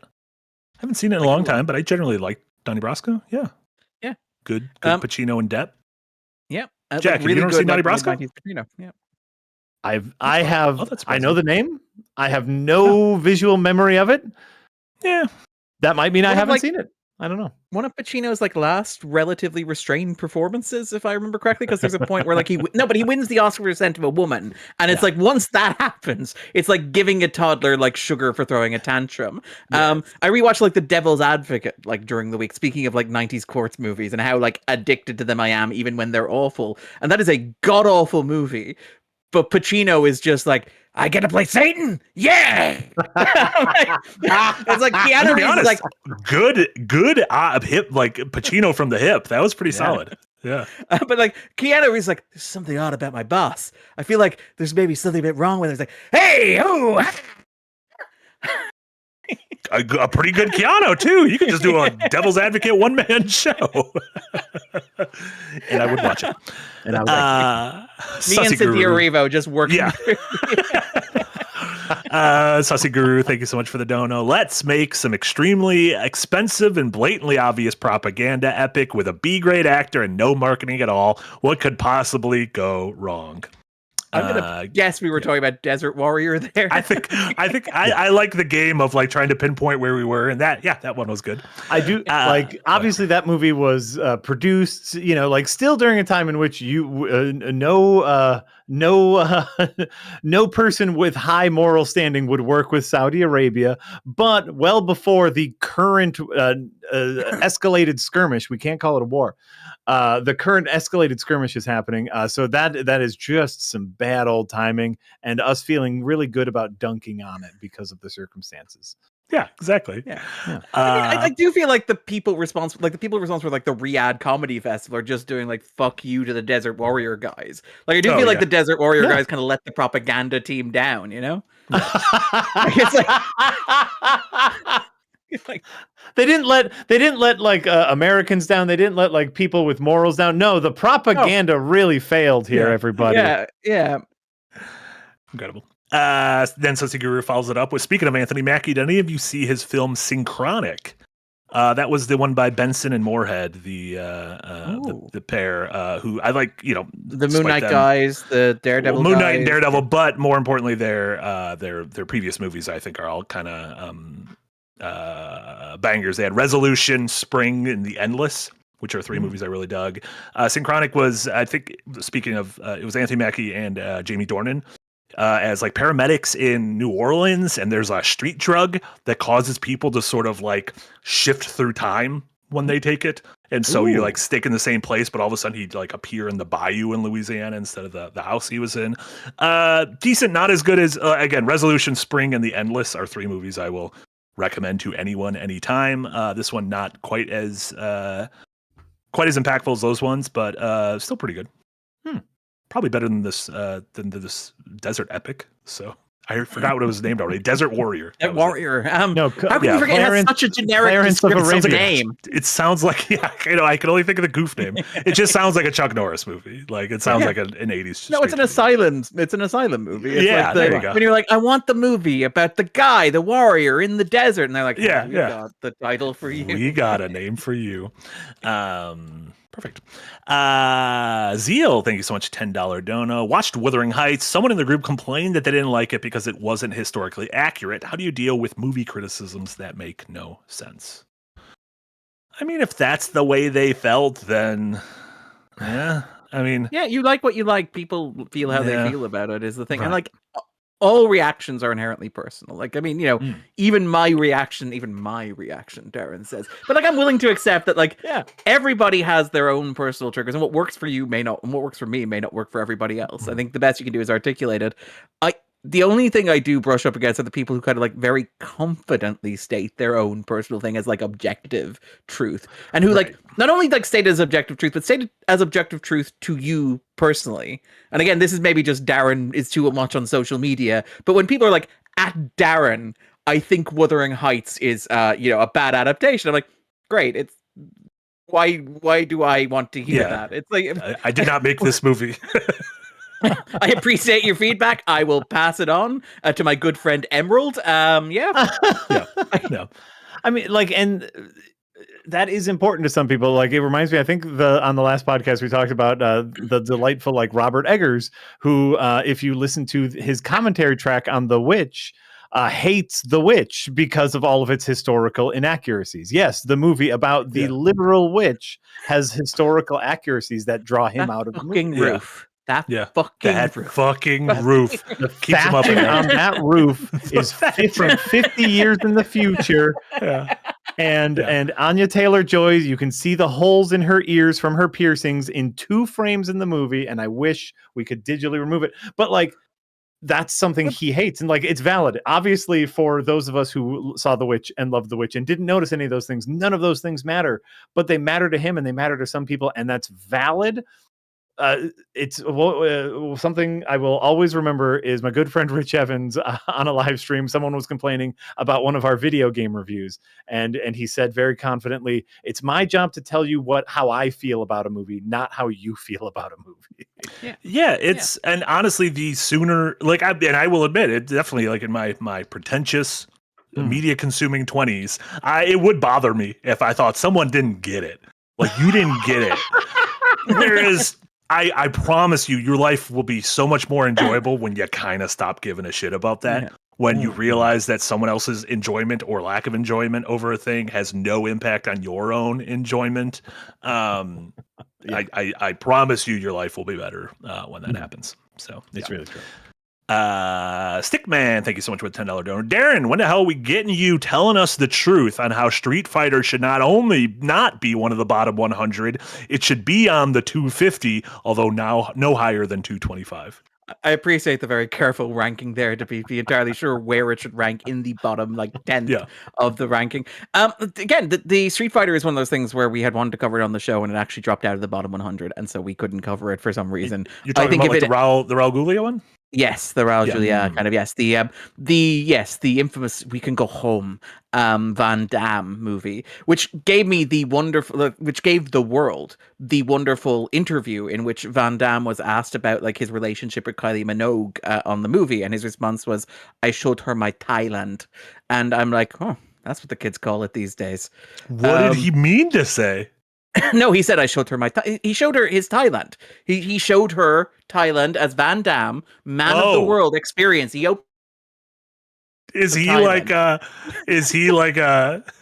like a diplomat. He's like the U.S. He works at the U.S. embassy to Thailand. Jean-Claude Van Damme is the type of man who thinks that going to Thailand multiple times a year makes him cool, when everyone who knows what happens in Thailand knows why does this guy go to Thailand so often? I don't even think it's that, Jack. I think it's the fact he's been in Thailand for 10 minutes and he's Jean-Claude Van Damme. Therefore, he understands Thailand. This is my Thailand. Yeah, this is my Thailand. Isn't the story also that like she got like bum exercises from him where he was like cracking walnuts with his ass cheeks, and she was like, I would like to learn how to do that, which is just one of the great intersections in pop culture. One of the, like, they should make like a version of like the Queen or like Frost Nixon that is like, you know, Kylie Van Damme, about the intersection of the two of them making Street Fighter and how history changed. I would love that. Like, I would love that as a point in a non-sexual romantic comedy where it's just like we're just two bros, we're just two friends working on making our asses look great, not in a sexual way for each other, not in a sexual way in general. We just want to crack nuts, because what if you don't have a nutcracker and you want some walnuts, but you always got it's very hygienic. It's the best. Your ass looks great. I want my ass to look great. Picking nuts out of my ass, babe. People around the holiday season, chestnuts roasted on an open fire and cracked in a man's sweaty ass. Guarantee you, it's a great conversation starter too. I'd be impressed if someone around did the family meeting and being like, you're trying. It looks like you're trying to have difficulty helping that nut. Here, let me help you with that. Just like takes your like bottle of Corona and opens it in his ass. You're like, Jesus, come on! You don't have to open everything. It's a twist off. Nick Knoll, thank you so much for the $5 dono. Adjusted for inflation, Johnny Cage's sunglasses would now cost $878. That is a line from the original Mortal Kombat movie. These are blank cost sunglasses, asshole. And then he punches Goro in the dick. I don't know if y'all remember when he punched Goro in the dick, but that was a great moment. I do remember when he punched Goro. Was it 8 people it took to operate Goro, and like it would typically happen that the puppeteer inside the body would like pass out? Yes. Why does Goro look like he's sleeping while standing up so often? Don't worry about it. Why is some air holes in Goro? Yeah. Why is Goro seeming to scream "Help me, from inside his stomach? No, that's like Shang Tsung took his soul, and it's that making the noise. It's fine. It's fine. It's not the actor. Cody Bishop, thank you so much. Have you seen the new Lord of the Flies series? Nope. Didn't even know there was from the guy who did Adolescence. It was on BBC a couple months ago. It is now on Netflix worldwide. It is on my list. I have not watched it. Maybe because it doesn't seem like an upper. I'm going to be honest. Yeah. You hear Lord of the Flies. Yeah, you hear like Lord of the Flies. You're like, huh, that seems like a bit of a downer. And it's like, from the team that brought you Adolescence. And you're like, you know, I think I need to be in the right headspace for this show. Yeah. Yeah. You mean like a group of people who like choose an arbitrary thing to fight over to kind of like get each other into bases in order to kind of like figure out a leader? I for some reason I don't feel like watching that right now. I don't know why. Like arbitrary things turning people violently against each other doesn't make me get in the mood to sit down. Maybe a date night watch. We'll see. What if they were kids? What if they were? The only thing that would make it better is what the people doing the senseless violence were children. Sweet. But it looks like if Moonrise Kingdom was a bad time. It does. I just kind of want to watch Moonrise Kingdom. That's a fun time. Jay, thank you so much with the $10 down. Oh, hi, Darren. Great backdrop on Invincible. What are you guys' thoughts on episode 4? Was it also about consequence? Mark is conflicted, helping Satan, but coming to terms that it's the best course of action. Is Satan in? Okay, so am I the only one here who's been watching Invincible? I backed out a couple seasons ago because I think the show's ugly. That's my hot take. That's a fair. And to get back to the point about how you deal with people who you think have stupid criticisms, that's fine, Marty. No, it's an absolutely fair criticism. It's absolutely a fair criticism. Like it is a legitimate problem, and it's the fact that the animators are worked to the bone. There should be more than a year between seasons, and it should be over-resourced. Obviously, no shade towards the people actually making this. Yeah, and no shade in the actual episodes. Boom. That is the problem. There's no shade. That is actually there's very little like shading and 3-dimensional shading going on there. But like I'm still quite enjoying Invincible. I think this season was very good. I think this season was a marked improvement on the past couple as well. The fourth episode has Mark going to hell and basically fighting on behalf of Satan to reinforce Satan's control over hell. And the central thesis on behalf of Satan. Yes. Interesting. Yeah. Okay. And it's something that, again, to get to like the theme of consequence, but the theme that like the fourth season is about, which I really like, is Like Invincible it's not really a deconstruction of superhero stories. Obviously, Kirkman loves superhero stories. It is like a love letter to the form and the medium, but it is also like the work of somebody who grew up in like the 80s and is like read stuff like Moore's Miracle Man as a huge influence, Watchmen, etc. I was just like, yeah, superhero comics are reaching a point where they're getting more complicated and they're playing with bigger ideas. And so like the fourth season is about like trauma, in inverted commas, but it is actually about like consequence, where the bulk of the season is about the aftermath of the third season, which is not something that happens in superhero stories and not something that happens even in superhero movies, because the idea is you just hit the next thing, because superheroes' lives are just perpetual second acts. They just keep happening. Stuff keeps happening, and nothing that happens actually matters, because it'll all be reset in a couple of years, because Bruce Wayne is always going to be Batman, Clark Kent is always going to be Superman, etc., etc. Thing about Invincible is Invincible, because it is a story with a clear ending in mind, it is going to end definitively. That's not a spoiler. Kirkman was candid about that when he was writing the comic in real time, that he had an end in mind, and that it was going to actually end, and it was not going to be something like, say, Spawn, which would just continue indefinitely. It was going to be a story with a beginning, middle, and end. And so, like, Invincible gets to do things that superhero stories don't generally get to do, like deal with consequence. And it also means that it gets to explore things that superhero comics don't get to explore.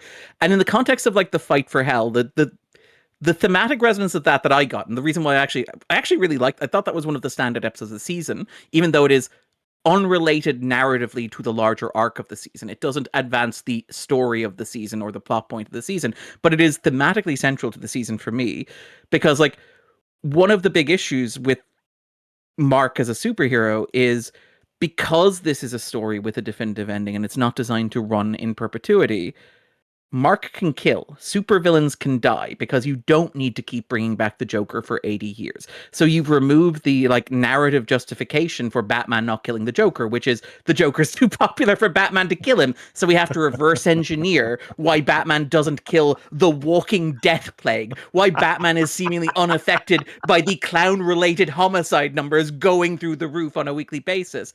And so basically you have Mark killing a character at the end of the first episode of the season, and he goes to hell, and central to that episode is the idea of Mark discovering that like Satan rules hell is terrible, awful things happen in hell, and he's like, why would I want to help that? Why would I want to like maintain that? And the devil explains that, well, actually, you see, the situation is rather complicated. We were in a bit of a bind, and the only way that we could figure out to stop like all of existence ceasing to exist was for hell to exist in the form that it does.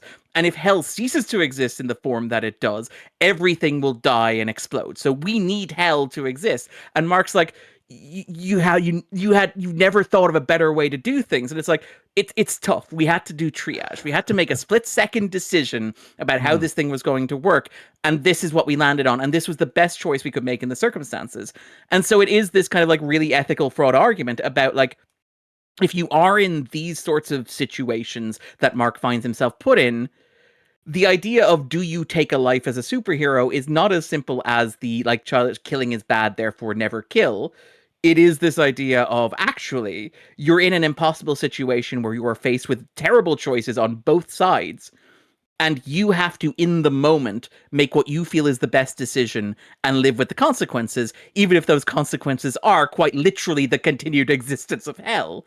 And I think that like it's a very interesting like metaphor to put at the heart of the show, because it is based around the idea that superheroes are an inherently imperfect concept because they are a power fantasy. And the idea that when we talk about fiction and we talk about these sorts of stories, we deal with superheroes, and we deal with any of these sorts of stories with very strong moral absolutes, because obviously they are constructed narratives to a certain extent, and they're written by writers who come up with scenarios and put characters in situations, and everything is there because the writer chose for it to be there, and therefore, it's consequential narratively. But the idea that for Mark, from Mark's perspective as a teenager who is learning how to do this stuff, the idea that in some cases there is no good choice and there is no morally right choice.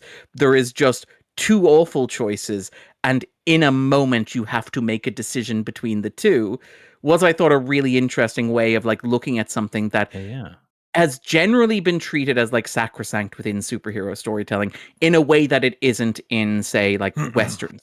We don't care. Cowboys are like superheroes, but we don't care when a cowboy shoots a bad guy. You know, that sort of stuff. A private eye is a lot like a superhero, but we don't care if the private eye pulls a gun and shoots the bad guy at the end of the story. But we do have this kind of anxiety around superheroes doing it, and for good reason. You know, power fantasies, we want to be, you know, it's a lot harder to root for a power fantasy if a power fantasy involves murder as opposed to like a happy fun time where everybody goes to Arkham Asylum and meet up again next month. But I do think like the Hell arc is like really interesting because it is the show articulating what I find interesting about Invincible, which is the idea of, if you take away many of the underlying assumptions of superhero comics that derive not from any moral principle, but from the demands of the form, what happens? So if you don't have to not kill the Joker because the Joker is one of your most popular characters, what does that mean then for your hero? And I like that is I actually really like that episode, because that was, to me, what that episode was kind of grappling with. Also, it guest stars Bruce Campbell, and any episode that guest stars Bruce Campbell is well worth the time. Hell yeah. As I'll tell you, as someone who like I watched all of season 1 and thought the show was inexcusably shallow.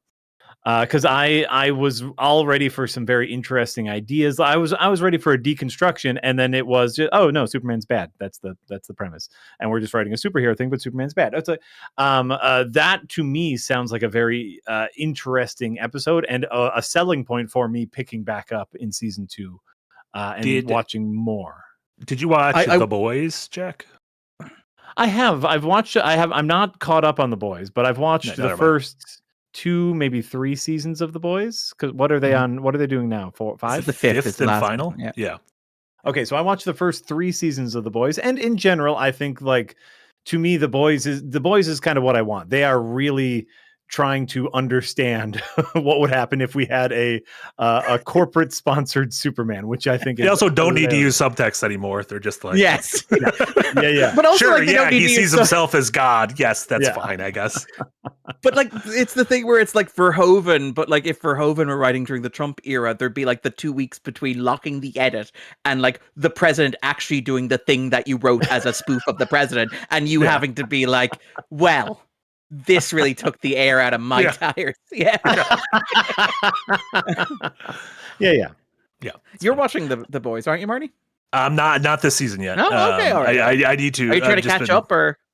I was gonna do rewatches, but I realized I just fucking can't do this. I'm gonna tell you. You know what's ruining everything? Fucking One Piece. I'm at like episode 115. It's just of 1,100, isn't there something? I've made a goal to be caught up by New Year's.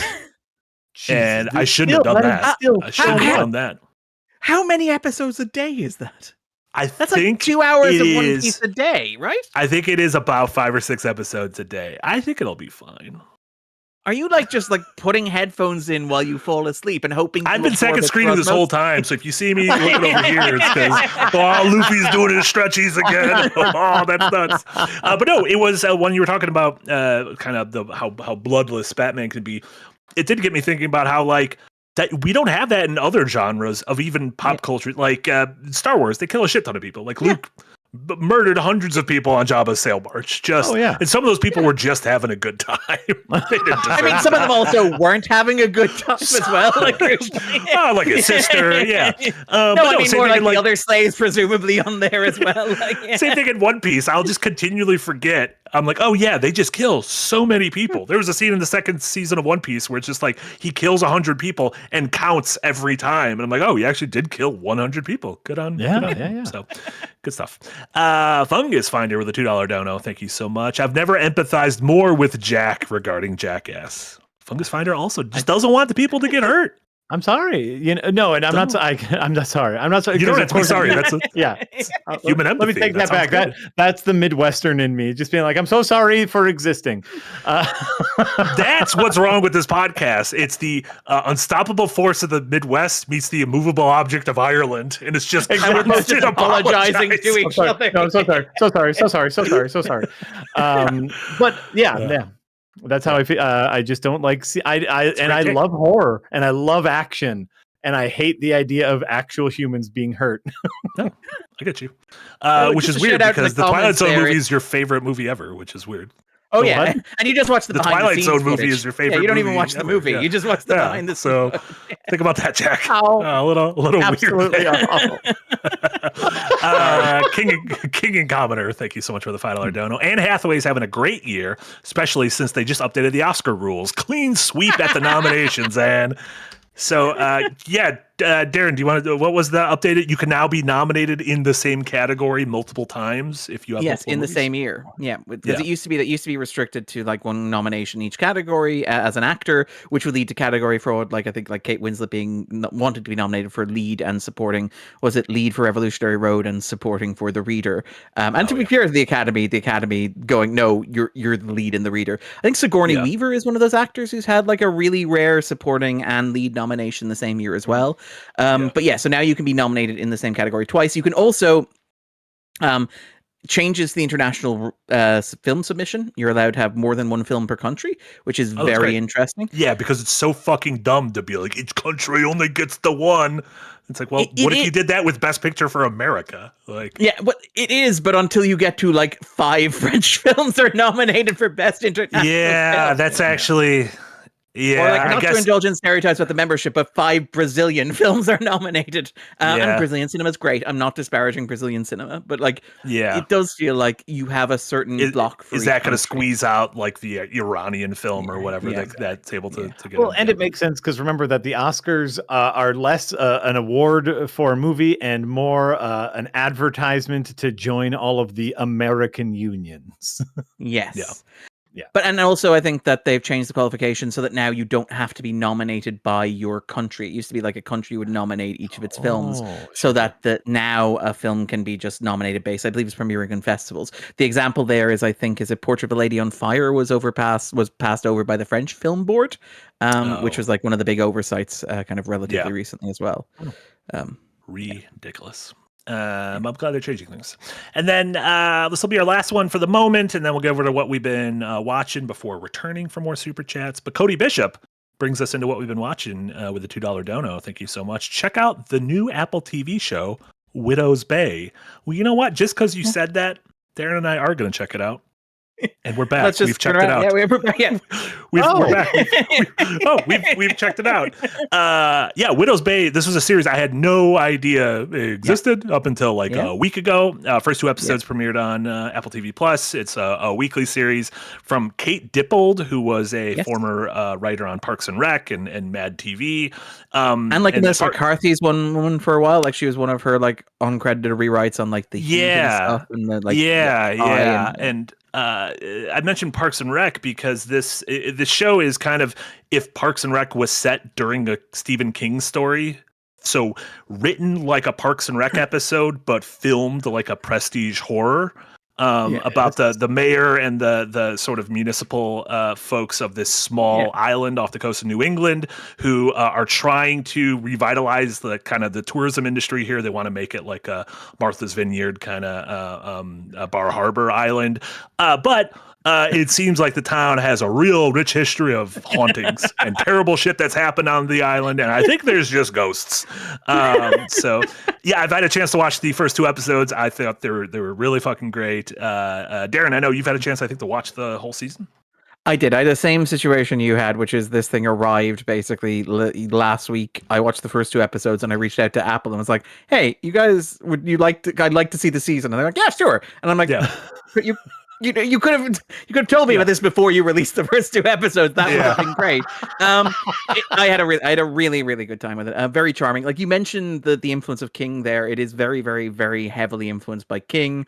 Very influenced by Carpenter. Very Carpenter core as well. John Carpenter in there. Like the Fog. Not a Lovecraft. Yeah, quite literally the first episode is like Matthew Rhys screaming "There's something in the fog." By the way, Matthew Rhys, great here. Like one of the great dramatic actors. Like obviously he's in The Americans with Kerry Russell. Like one of the Hall of Fame, like great TV leading men. And it's like, he's just like, I want to do a comedy. I want to do a goofy comedy. And he's so good at it. The way that I would pitch it is that it's like Jaws from the perspective of the mayor. where like the central tension of the show is that like you have Stephen Root's characters, Wick I think he's called, but who is like the old fisherman like Quint, who's like aware of the dark secrets of the island and what the island demands, and the ancient curse where nobody who is born on the island can ever leave the island or bad things will happen. And on the other hand, you have like Matthew Rhys, who's the mayor, who's like, yeah, we got to get the local economy going. Is it the second episode opens with him discussing how to make a cappuccino at the local cafe with the owner complaining that none of the locals ordering this shit. No one's ordering a cappuccino. Yeah. Yes. But it is just so much fun, and it is like has an incredible cast and is like a proper television show, which is like really charming.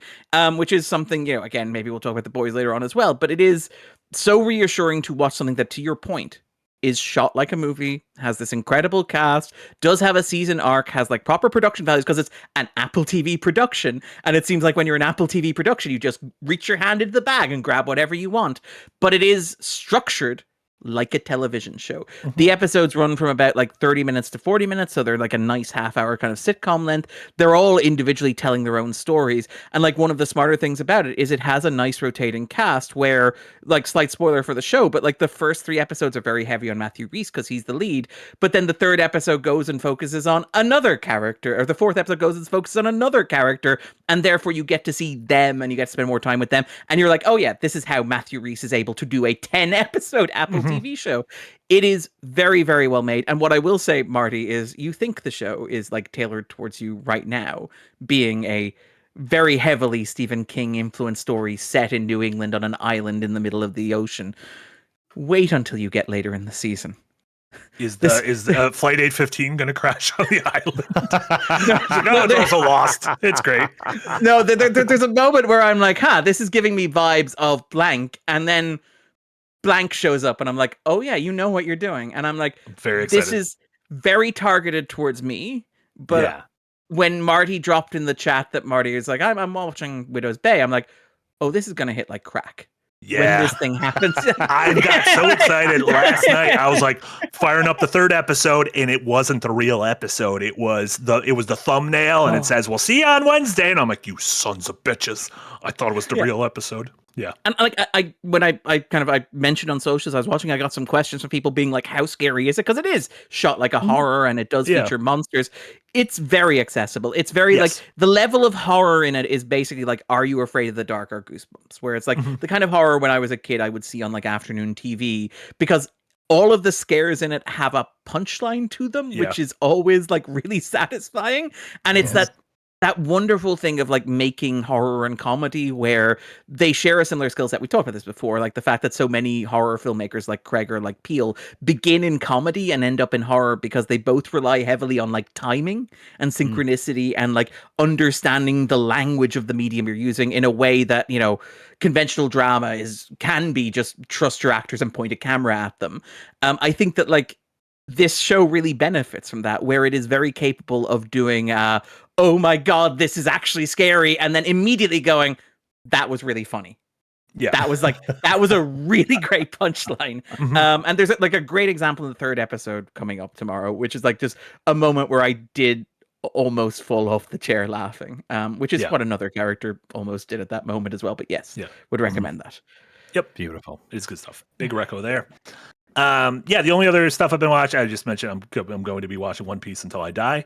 I've been rewatching Arrested Development. Isn't there live action coming as well, and a remake of it? Aren't they reanimating it as well? Like, isn't there like so live action is doing well. 2nd season's done. 3rd season will be debuting next year. They are rebooting the animated series titled The One Piece from episode 1, a different animation studio, but they are also still doing the 1,200 episode series. So there's going to be 3 concurrent One Piece series: a live action, the original One Piece, and then the new Redux called The One Piece.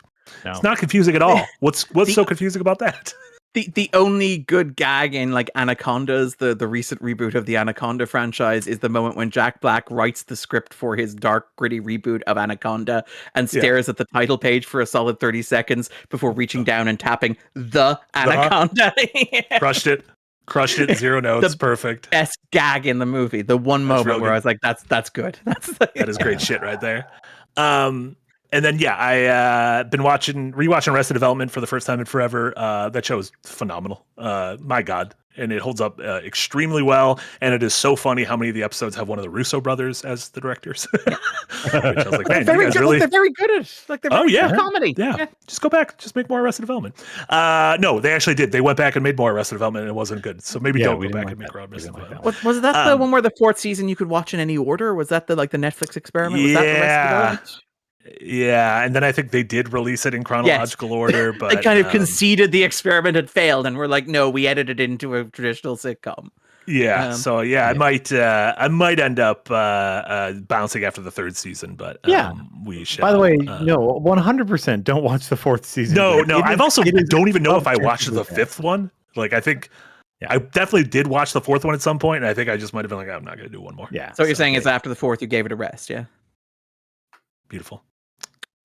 Did development. And then last thing, which I just on a whim, I wanted to rewatch Pushing Daisies. Brian Fuller's Pushing Daisies, which you need to purchase it. It's not streaming anywhere, so I had to purchase it off Apple, which is fine. I'm not mad at that. Yeah. I run through Lee Paces. That show's delightful. It was CG heavy for the time, and that doesn't hold up super well because television CG from 20 years ago doesn't. But I love the core cast, and the premise of it is just almost like a Tim Burton-esque tone, where the main character owns this pie shop, and he has the ability to, if something dies, he can touch it, and it comes back to life. However, he needs to, if he touches it again, the thing is dead forever, and the person can only stay alive 1 minute, or else something else nearby will die.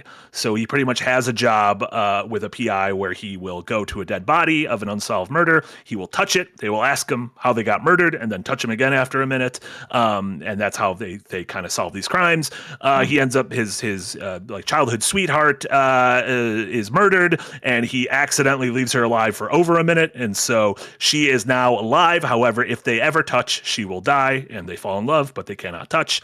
Really sweet show. I'm really enjoying this, and I kind of want to. It made me want to just rewatch a lot of the Brian Fuller stuff. I'm starting at a weird place because I do want to kind of go back to Wonder Falls and Dead Like Me, and then redo Hannibal, which I saw that we saw the Scuttlebutt. Darren, you can just do a Hannibal video.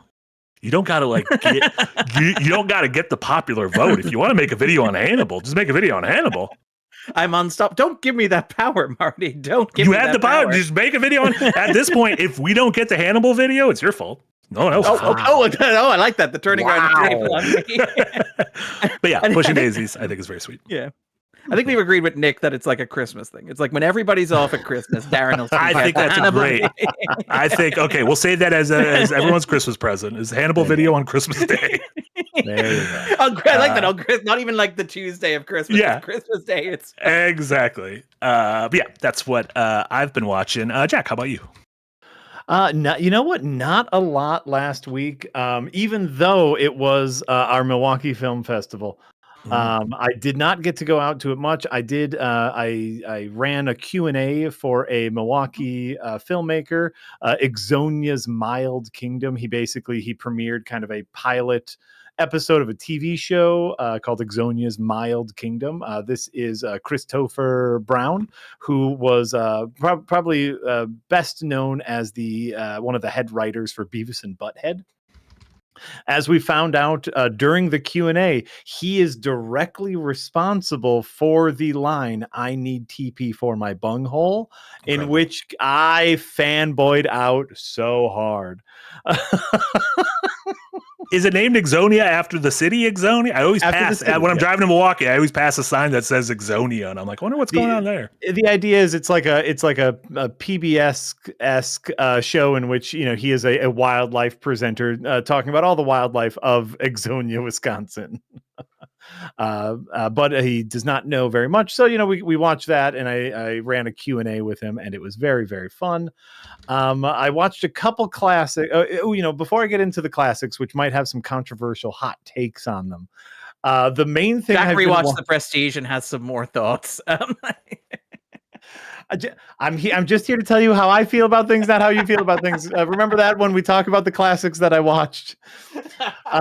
But something I've been watching and rather enjoying is with my kids. Sometimes I will watch an anime, and I'm almost all the way through season 1 of Jujutsu Kaisen. Nice, that's a fun one, and it's very very fun. Huh? It's a big one as well, isn't it? Yeah, it is a big popular one. Yeah. It's a big popular one. Am I remembering? Is that Mappa? Studio Mappa, I believe so. Studio Mappa? The animation studio. I have no idea. Things occasionally. Okay, but it's very good. One thing that's very shocking is how similar it is as far as story to Chainsaw Man, because a lot of the demons are manifestations of just people's fear, and it's like, oh, what an interesting kind of like through line that maybe is a cultural thing that I don't understand, but really really fun. I think I only have like 2 more episodes in season 1, and it's very interesting, shockingly feminist. There you go. For an anime. Just like Chainsaw Man. It is empowering is the word that I'm seeing here. We just got done with an episode in which 2 lady jujitsu wizards or whatever they're called. I don't know all the names of them. Jujitsu. What are they? I'm on season 3, and I don't understand how the powers work on the show. I'm very confused by everything. I don't know anyone's name, but I like watching it. Oh, yeah, it's very fun. But like, it's 2 lady jujitsu warriors who are like discussing their role as women in a male-dominated industry and how they like have more. And it's like, what? This is great. This is all great. But why is this happening while there's like a finger monster attacking you all? It's great. So in any case, been watching a lot of that. But I watched 2 classic movies that I had not seen, scratched them off my classic movie watch list. One is Funny Girl, which was all right. Was that the controversial opinion, Jack? No, my controversial opinion was I also watched Vertigo, which I didn't much care for. I have some thoughts about how that man treats women. I don't think that's cool at all. As a Jujutsu Kaisen viewer, never once pauses and explains like why women deserve to be treated with respect, and not made to look up like other dead women. Was this your first time watching Vertigo? This is my first time watching Vertigo. Yeah. Mm-hmm. And what's your temperature on Hitchcock in general as a whole? Yeah, Hitchcock in general, like I'm okay with. I think we talked on the podcast Rear Window, which I rewatched or I watched recently. Honestly, one of my favorites. It's really really up there as far as just movies I super enjoy in general. My main problem with Vertigo is kind of not to spoil Vertigo, but.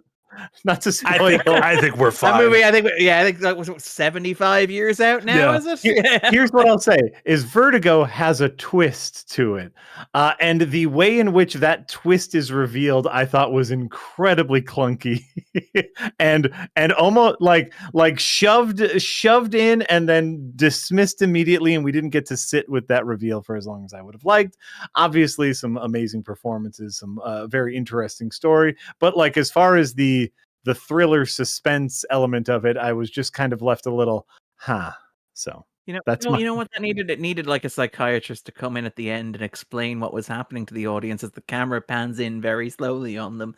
I think it's beautiful. I think it's created a beautiful film. You saw that they discovered the final scene of Dracula, the 1931 Dracula, during the week, which is incredible. Because that was cut by, I believe, the censor's office, by the Breen office, possibly. But like, it had an ending. What's the final scene? It had an ending very much like Psycho. In fact, like now I'm kind of wondering, was Hitchcock doing Dracula when he wrote the end of Psycho, where a character just shows up and explains to the audience sitting at home, you may not be familiar with the depravity that you've witnessed on screen and may need it explained and contextualized for you. But it is very much that same sort of thing where it kind of breaks the fourth wall and like a gentleman explains to you what vampires are and how vampires work and such. Yeah. It's available and it's well worth checking out. I'm quite looking forward. I kind of hope that it will lead to like a restoration of the 1931, which is just, the Universal monster movies are great. We talk in this podcast a lot about old movies and watching old movies and what movies are accessible and what movies are easy to watch. The Universal monster movies are The early they hold up Universal monster movies. Yeah, hold up really well. Yeah. That is not an endorsement of the Mummy's Hand, to be clear. But yeah. Yeah, I did a couple of years ago. I watched. I went through all of them, like the Creature of the Black Lagoon and Invisible Man and like Wolfman. Like they all hold up like really Frankenstein, well. Bride of Frankenstein is incredible. Yeah, like most of them are really short. I wonder if they'll do a big. They're about an hour long. Yeah, we're gonna hit the 100-year mark. Jesus, for Dracula in a few years. So I wonder if. I mean, they're just gonna reboot the Dark Universe, right? So they're just gonna bring that photo back, right? I mean, they have a Dark Universe island now at Universal Studios. That's apparently really fun. I like how they're like, listen, we fucked up the movies. We'll just go ahead with the theme parks, and apparently the theme parks are fun. It's like the Waterworld stunt show is like more profitable than Waterworld the movie. Did you know occasionally becomes the One Piece stunt show? No, they said in Japan they use the Waterworld stunt show to do a One Piece stunt show. Damn it! And I'm like, that would be great. Like, it makes have the pirates sense out there. Yeah, it makes sense. But I love knowing that the Waterworld stunt show is more popular than the movie. But by the way, Waterworld Week definitely happening, right? We're committed to Waterworld Week. Oh, we are not lying. Yes, we are committing to Waterworld. Wait, hold on. Yeah, I'll Okay, be right go. back. There's a lot to do on Waterworld Week. We can watch a cam footage of the Waterworld stunt show. I love, by the way, that like an hour ago, Jack was like, Marty, I'm so tired. I'm so exhausted. And the moment you mentioned the words Waterworld, Jack's like, no. I need to do physical bits. I need to leave the room. It's not physical, but there's boons. Much like the Mariner, he brings us boons from the old world. If he shows up with like a flask full of water, I'm like, Jack, you can have that. That's okay. I was doing some Waterworld research recently because we are show and tell. Hold on. Oh, show and tell. He's back. Okay, what do you got for us? Oh no, you can't hear us. It's gonna be great. Yeah. Okay. All right. It's gonna be great. You've arrived. We were talking about how we're not joking. Waterworld is we are pot committed to Waterworld because you've already made purchases. Yes, so apparently. Here's purchase number one, which is in a plastic bag because it had some suspicious growth on it. So I put it in the freezer, which apparently kills mold if your book is moldy. This is the novelization of Waterworld, which gives us more information on the world. The writer like added lore in the novelization, right? So that's great. Also, here's the purchase. The Super Nintendo Waterworld game, which is a ROM hack. Oh, look at this. Look at this case. It's great. So this is a ROM hack to make the PAL version play on American Super Nintendos. It's an actual Super Nintendo cartridge, so I can play the Waterworld game on my Super Waterworld Nintendo. Week. For Waterworld Week. This is all going to become part of Waterworld Week. This is happening. I'm going to be very disappointed if it's not like The Simpsons, where it's like you take one step, it's like, please insert 15 quarters. We got to make back our budget somehow.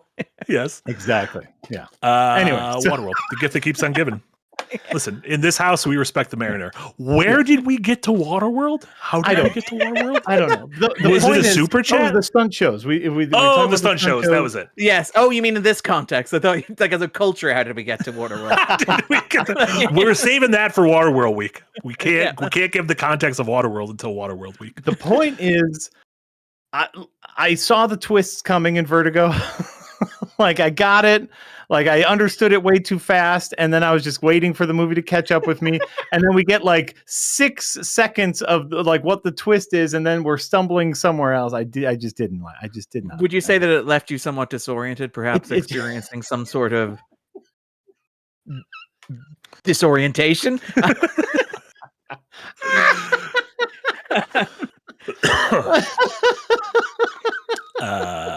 Beautiful. Have you been watching anything else, Jack? No, literally, that is it. I watched no movies in the last 2 weeks besides those 2 movies and a crap ton of Jujutsu Kaisen. Hell yeah. That is all. Yeah. Love to hear it.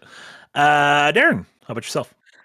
Yeah, as is the usual with me, we'll try and do a kind of a quick rapid fire round that will somehow end up taking nearly an hour. I apologize. Yeah. We've already done Widow's Bay. Very good. Watch that on Apple TV Plus. The Devil Wears Prada 1 and 2. The Devil Wears Prada 1 is still kind of a masterpiece. It is maybe the best of those like 2000s kind of girl boss movies. Not quite a rom-com in that it's not really about a romance, whatever, about like Christian and the guy from Entourage. But I found myself like just revisiting it, really impressed in the sense in which it is like a movie that is actually like about stuff, as well as being kind of the frothy Prada kind of like rom-com Theodore Shapiro-esque kind of, feel good movie that it is. It is a movie like about work, and it is a movie about doing something that you enjoy, and a movie about like feeling like you are above the work that you're doing. Like, one of the things I honestly really quite like about The Devil Wears Prada is about a woman who works at a fashion magazine, but who thinks she is above it. And the movie is like really well constructed in terms of being both yes, a lot of this stuff is silly and pointless and frothy, and the environment is absolutely toxic, and the people who work there are generally awful people, but also being like, but also some of this stuff is important and it has actual value and it means something to people, and you should not act like you're above it, and pretending that you are above it makes you worse than the people who actually care about it passionately. And so, like, it is a movie that I have always found to have, like, tremendous empathy for all of its characters in a way that is genuinely interesting, where it allows its characters to be unpleasant and unlikable. But outside of the Christian character played by, is it Simon Baker from The Mentalist, it doesn't really have a villain. Like, the online thing is to say that, like, Andy's boyfriend is the villain. And yes, look, he is the guy from Entourage. We are predisposed to think of him as the villain based in those terms. But even his argument to Andy, where he does the rom-com thing of like, oh, you've changed, you've become a bad person, you're not who you used to be. The movie is like, that is the same argument that Stanley Tucci makes to her earlier in the movie. It is a central thematic point of the movie. It's not the problem that she's writing for a frothy women's fashion magazine. The problem is that she's writing for a frothy women's fashion magazine and thinks she's better than it. And that her arc over that journey is learning to respect the medium in which she's working, the people in which she's working with, and accepting that if she doesn't care about it, she should find something else that she does care about outside it without invalidating it. I really like The Devil Wears Prada. It's a very good movie. Incredible set of performances. Like, I do think that like Streep is very good in it. Tucci is really good in it. Always like a touch of the Tucci in a movie. What is Tucci not good in? Just a that's very fair. That to you. That's great. That's a great point. That is a very fair point. And then The Devil Wears Prada 2, which is fine. That is the thing where it's like the most damning faint praise that you can offer. Yeah. The Devil Wears Prada 2, it's like it's a legacy sequel. Time comes for us all. It is kind of, for me, in the same zone as like Beetlejuice, where it is, and again, very like we talked about Malcolm in the Middle, Life is Unfair, Life is Still Unfair a couple of weeks ago, where like it is fine, it is adequate, it is competent, it brings back a lot of the creative team who worked on the first movie, not only in front of the camera, but behind the camera as well, and it does like have things to say, where it is, it is a movie that, as somebody who worked at a giant multimedia company that was acquired by a larger corporation and hollowed out from the inside and experienced a mass staff exodus from that organization, I'm sitting there staring at the screen, is this fucking movie about me? Like, it does resonate, and it does have like things to say about the current moment. And it's honestly kind of great that a movie about the hollowing out of like the media complex at the moment can make $217 million worldwide. I think that like a fact that you can make a frothy feel-good movie that is about the idea that the media ecosystem is being eaten alive from the inside by billionaires like thinly disguised Jeff Bezos and Kendall Roy from Succession, but Jeremy Strong is busy making The Social Reckoning. It is good that movie can like be successful and be well liked and work. Two major problems with it. The first problem, which is like, I would maybe take that commentary a bit more seriously if like I had been able to see it at a press screening instead of all the influencers they sent, but like less personally. I would also maybe take it more seriously if it were doing press for the movie using that media apparatus instead of going to influencers and using influencers and kind of using the very channels that the movie is about, that the movie kind of suggests are why the ecosystem is being eaten alive from the inside. And the other big problem is that like, again, like a lot of these Lego sequels, there is a sense over time of like nostalgia seeping in, and what was empathy for these characters kind of becomes like, what do you call it? Sentimentality, where it's like the characters in The Devil Wears Prada are all kind of assholes. The movie loves all of them very deeply, but they are all assholes. They're all bad people in one way, shape, or form. Where like, and they're all good people as well because people are complicated. So like, Nigel is, hardworking and honest and sincere, but he's also incredibly catty and clearly has like issues with Andy. Andy thinks she's better than the work that she's doing. Miranda is the worst boss in the world, but is also very loyal to the people who are loyal to her and supports and encourages them and tries to protect the magazine as an institution while being the worst boss in the world. When you get to The Devil Wears Prada 2, because the movie is an institution, because the characters are beloved, and because the actors are beloved as the characters, all the rough edges get sanded down, and they're all just nice people who are nice to each other. And like, there is an unforgivable 10 minutes in this movie where Andy and Miranda sit in a car together and have a conversation that should be the end of the movie. And they have like a moment which is nice between the pair of them. And then the movie's like, but I guess you're wondering what happened to all the other cast members, aren't you? And I'm like, not really. I feel like we've left them where we need to be. And they're like, no. You want a solid 3 minutes of Emily Blunt and Anne Hathaway having lunch together. It's telling you that they're still friends after everything that happened. I don't really feel like that. Well, too bad, because here it comes. And it works its way through the entire cast of the movie. No. And then at the end of the 10 minutes, having already put the button on like the Andy and Miranda relationship, because Meryl Streep is the star of the movie, Andy has to have a second, completely pointless farewell scene with Miranda. And you're just like, no, you could trim this. And that is like the problem with the movie. It's very like Beetlejuice. Beetlejuice, it's not a bad movie. I had a decent time watching it, but it lacks what made the first movie so interesting. It lacks the edge of the first movie, which, bit of a disappointment, alas. Yeah, that's a bummer. And then we watched like the Devil's Advocate, which you mentioned about. Very subtle, very nuanced performance from Al Pacino. I do want to shout out that like one of the central thesis points of the movie is that the devil disguises himself as Al Pacino because, and I believe this is a direct quote, you gotta make yourself small. And I'm like, good job, Satan, understanding the letter of the theory, if not the spirit of it. Where Al Pacino is the largest small man who has ever existed in the history of the world. No one would ever say he is small. He may be small by literal mass, but in no other way is he small. Yeah, Satan's like, I'm just going to calibrate. It's like 5'1", and it's like, do you want to do anything with the decibels here? And he's like, no, don't worry about that. 5'2". Yeah, we're good. How do you feel about the personality?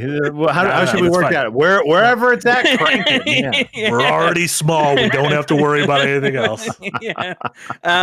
Very bad movie.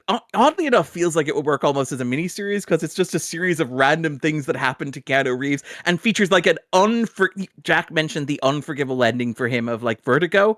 Devil's Advocate has a quite literally unforgivable ending. Have you seen Devil's Advocate? Do you remember the ending of Devil's Advocate? I don't remember the ending. I have seen the movie. Can we do a 30-second spoiler spot here? So it's the Devil's Advocate. If you're 30 years old and the movie was made before you were born, we can spoil it. That's just how this is how it goes. And also, like, you're not missing anything. Like, it is an experiential movie. You're mostly watching it to hear Al Pacino talk about how he fucks like a freight train. It's like the primary pleasure of Devil's Advocate. So it turns out at the end that, oh my God, Al Pacino is shock horror Satan. What a surprise in a movie called Devil's Advocate with a character called John Milton played by Al Pacino. And he has invited Keanu Reeves, who is secretly his son, to come to New York to fuck his daughter so that they can produce the Antichrist. That is not the twist ending. The twist ending is that like Keanu Reeves pulls a gun and shoots Al Pacino, who is the devil, and it doesn't work. But instead, he takes the gun and blows his own brains out. And then he wakes up back in the first scene of the movie, and the movie just never happened. I think the best ending to any movie is actually JK the movie didn't happen. Yeah. The it was all a dream ending. Yeah. What could possibly go wrong? But like it's like the problem with it's not even like it's all a dream ending is bad, but it's like solid 10 minutes of exposition and lore dump explaining everything that happened in the movie and why it matters and is consequential and how Al Pacino has been secretly pulling all the strings of Keanu Reeves' life, and then bam, the movie never happened. What about all the stuff that Al Pacino was pulling the strings of? Oh, that still happened, but Al Pacino isn't here, so it's fine. Yeah. It's grand. It's fine. Very bad movie. Very fun Al Pacino performance. Also, Keanu Reeves does a southern accent, which is inexcusable.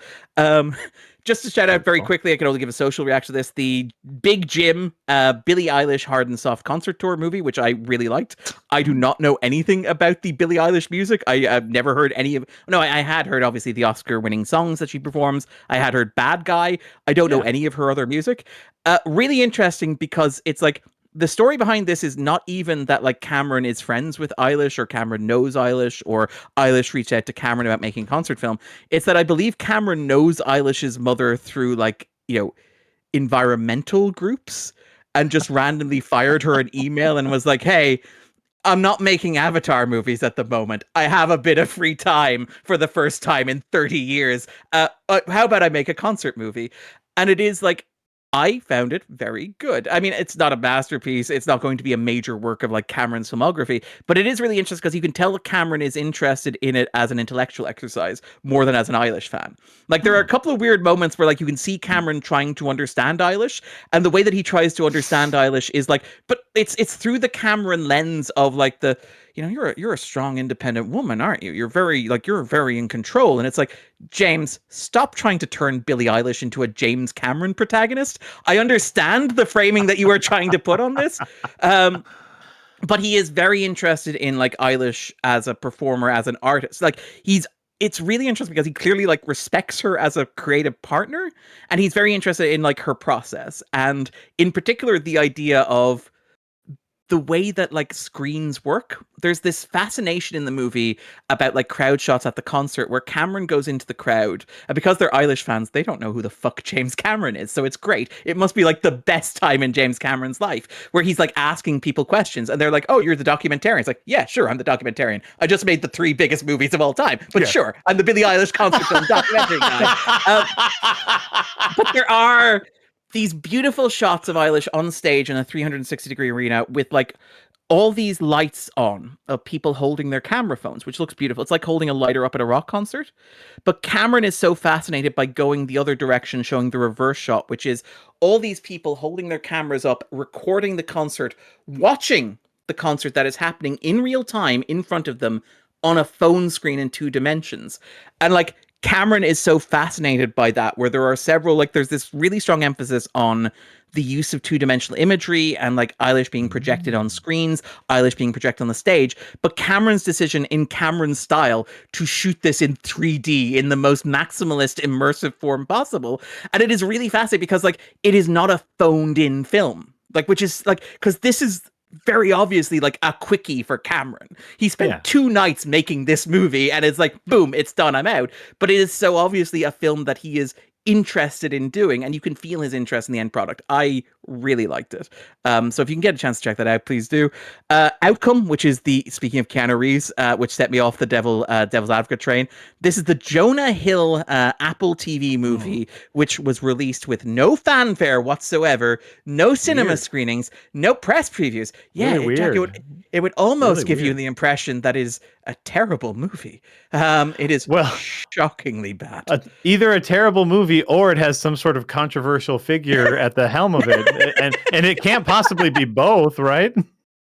What if, and hear me out here, Jack, it were a movie directed by a controversial figure, starring one of the most beloved men in Hollywood, playing a controversial figure who is clearly modeled on the film. Oh, yes. It is the story. Keanu Reeves plays an actor who there's a secret scandal in his back history that's come out, and he has to deal with the fact that maybe people don't actually like him as much as he likes to think that they like him. And like the central driving force of Outcome is that he has to go on an apology tour to all the people that he has wronged in his life. And it's like Jonah Hill is in the movie playing his agent, but it's like, Jonah, buddy, I know you're working through some stuff, right? You cannot do the movie where you're like, people really hate me and it's unfair and why do I have to keep apologizing to people, and cast the single most beloved working actor in Hollywood as your proxy at the center of it. I love it. It is very bad. I will say the Scorsese stuff is surprisingly affecting and moving. It is also the movie, like, again, you can't help but read Jonah Hill into the cracks of it. And the really interesting thing about it is it has this incredible, very starry cast, but none of Hill's former collaborators are involved in it whatsoever, which is also another bit of a, like, you're sitting watching going, this is a movie about how you've wronged people in the past and how you're humbled by it and you want to make it right. And it's like, have you involved any of the people who have talked about being wronged by you in the past? No. Didn't feel like they needed to be involved in any way, shape, or form. Very, very bad movie. Forbidden Fruits, which is the new horror movie about the mole. I thought that was fine. Very much kind of a 90s tribute. It reminded me a lot of The Craft in terms of the story about like witches at the mall.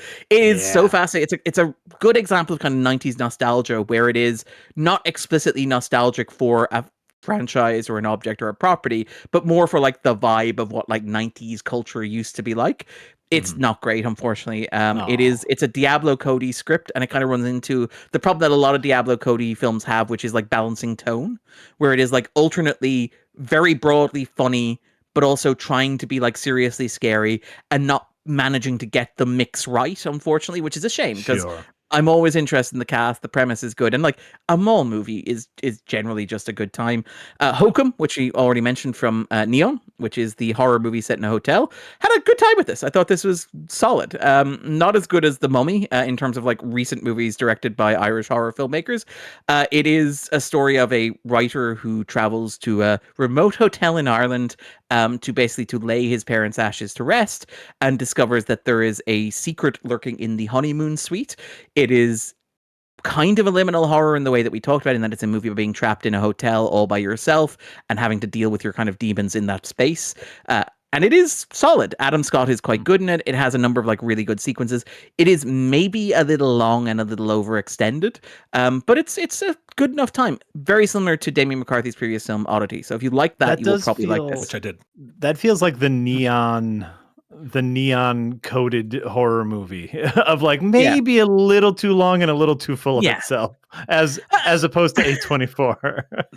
I don't know if it's too full of itself, but it is long. It you could chop a solid 20 minutes off it. Sorry. Someone described the movies to me. They said it felt like an adaptation of like a cult classic survival horror game that never existed, because they said like the Adam Scott character is very much from that like almost like Alan the Silent Hill 2 kind of protagonist Alan Wake of like tortured artist literally rummaging around with like a lantern to see things and like having to decide at times about like what to do with the torch. Can he do the torch and hold the object at the same time? Like there is a lot puzzles. But it is a lot of like video game puzzles of like, how do I work with these constraints in the environment? And like, if I pick up this, I have to pick up, like, again, a lot of, we haven't talked about the Resident Evil stuff, but like the Resident Evil trailer, which has the video game logic of like the opening drawers and looking frantically for anything of use in them. Yeah, it doesn't have these superficial references to Resident Evil, but it has like some absolute like video game DNA into how the movie is shot. Yeah, who have only played a handful of video games know the feeling of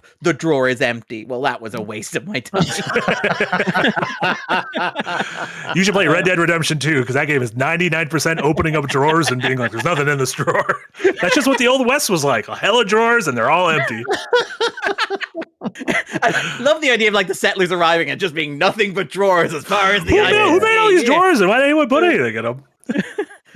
We cut down all these trees. We got to make the drawers. And then Apex, which is the new, again, movie that may as well just got released on streaming. Stars Charlize Theron and Taron Egerton, two actual movie stars who have made big theatrical movies and people recognize, but may as well just not exist. This is a movie that I should have... Nope, you had it right the first time, Eric. This is you had a 50-50 shot, to be fair. Yeah. For anyone just listening to this, Eric showed the poster for the correct Apex movie, and then showed his second poster for a second movie also called Apex. Also released in 2026. Eric is telling me as well. Two Apexes in the same year. One of them has to be called The Apex, right? Yeah. But yeah, this is a movie that should be in my wheelhouse. It's a remote survival horror movie. It's a story of a woman who goes to Australia to like say farewell to a partner who died, played by Eric Bana, and she encounters this very strange man played by Taron Egerton in the wilderness, and it becomes a kind of a battle for survival. And it's like, in the 90s, you used to get like 4 or 5 of these a year, like The River Wild and stuff like that. And like, and that's exactly it. And I'm like, I am so into this. And like, for the first 20, 30 minutes, I'm like, I am so into this because it's shot in Australia, a country which I have relatives in. People love a lot. I would also say that no human being should ever live. But no, it is. I Aren't love you going Australia. there very soon? No, my brother's coming here. Oh, my mistake. Sorry. I saw alternate. Australia taking time off. Yeah. We alternate. But Gotcha. yeah, so I will be going to Australia next year. And again, I love it very much. He loves it very much. It is a fantastic place. But also, you are constantly reminded when you go to Australia that everything will try to kill you, and you just have to make peace with that. But it is about going into, and it's got these absolutely beautiful shots, these wonderful kind of vistas, this great environment. But it runs immediately into the problem of like CGI on reality, where as soon as you get to like the action set pieces, it is very clear that the way that the movie was budgeted and shot, like they can't do a stunt person going over a waterfall or Charlize Theron going through the rapids the way they want to, and they have to use CGI to do it. And it does look like at some points it even looks like the wide shots are CGI, maybe to remove some buildings or some stuff from the background. And it is just really uncanny in a way that is kind of distracting and really undermines the film. Which is a shame, because it's like, on paper, I should be all over this. And I was having a good time with it for the first 30 minutes. But once the action actually starts, and it kind of has to make the compromises now that you have to make a movie like this for streaming, I find myself kind of zoned out of it. It's a real shame. I was really disappointed with that, I have to say. Rewatch Jacob's Ladder. Great. Everybody should watch Jacob's Ladder.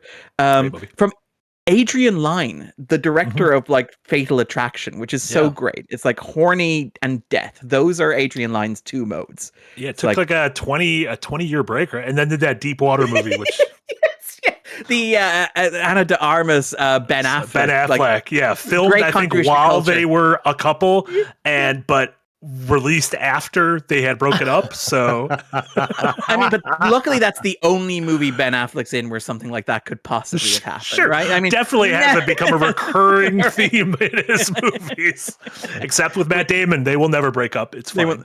Four times, maybe? Twice with Jennifer Lopez somehow.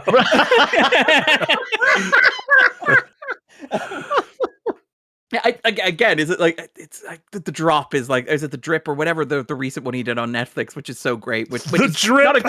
What was it? I mean, it is raining. The drop, or the drop house or something or whatever it is. But it's the one where it's like Ben Affleck has to decide between the two loves of his life: a big pile of money and Matt Damon. And you're like, tough call. He chooses Matt Damon. Yeah, I think it's sweet. Of course he does. Like, that's not a spoiler for the movie. I think it's sweet that he chooses him. I think it's nice. Man on Fire, the Netflix TV show, which is not great, unfortunately. Alas, Yahya Abdul-Mateen II is in it and is fantastic. And Bobby Cannavale is in it briefly at the start of the season, which is great as well. But like, it's one of those things where a lot like Presumed Innocent, a lot like The Mosquito Coast, where it's like these things already exist adapted as movies. And I love the movies, and I have never once watched like Tony Scott's Man on Fire, which is admittedly like a loose adaptation of the source material, and gone, you know what this needs? To be 4 times as long. Like it is, this is the thing where it's like, again, nostalgia, the sequel to The Devil Wears Prada, but it's like, why are we remaking like mid-budget adult movies from the 90s as like overextended 8-part streaming shows? And, you know, I'm glad that the actors are getting work.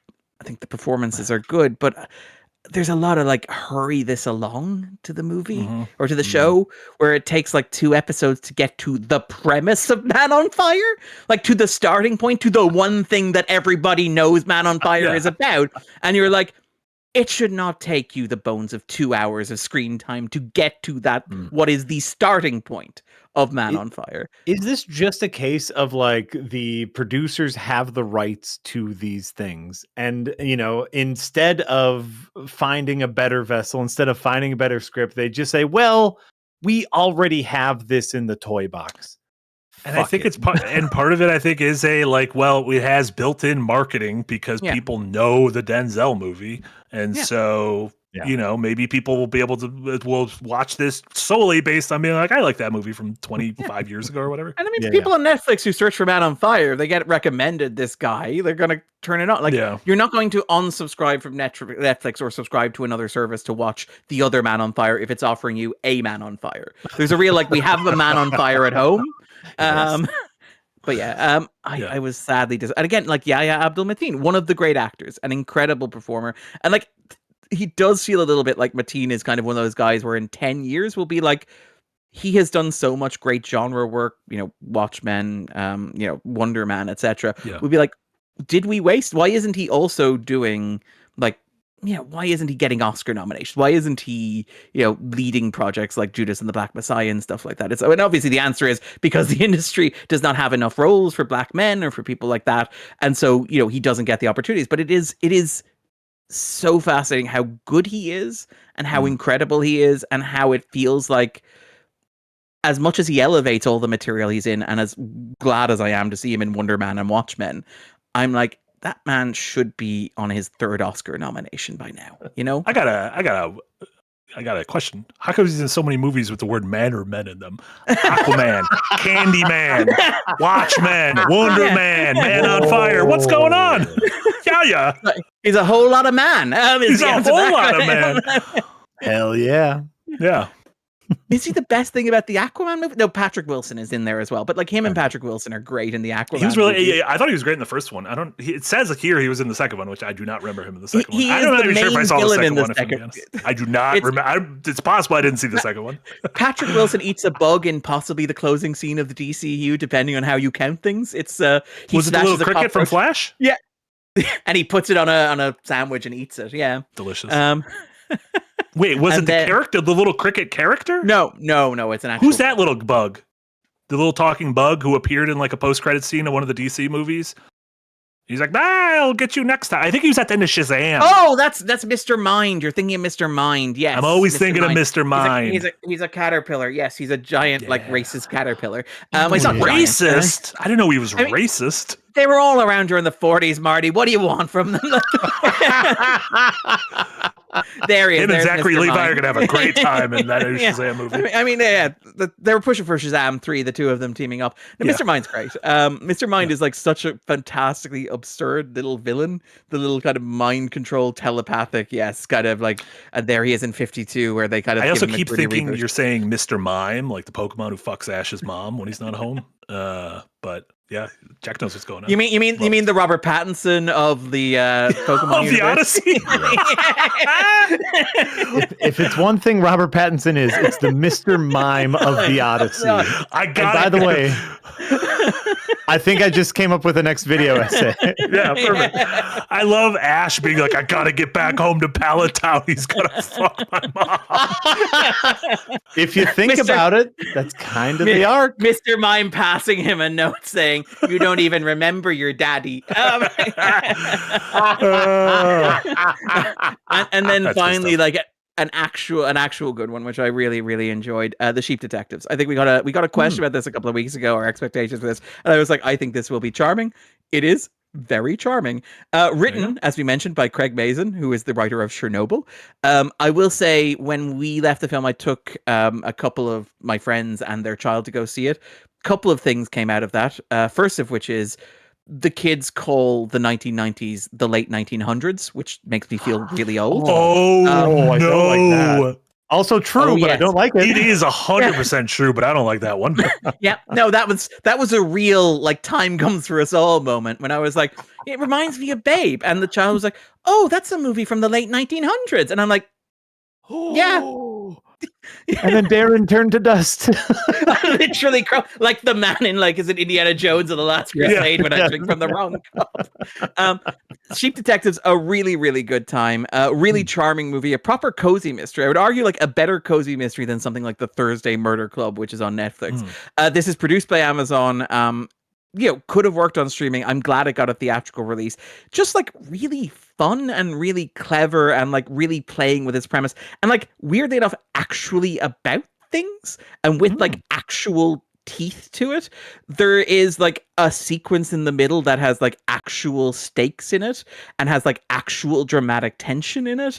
And like no spoilers for the movie, but like the closing image made several of the adults in the audience start to sniffle, which is when you know you have made an inexplicably good CGI sheep murder movie.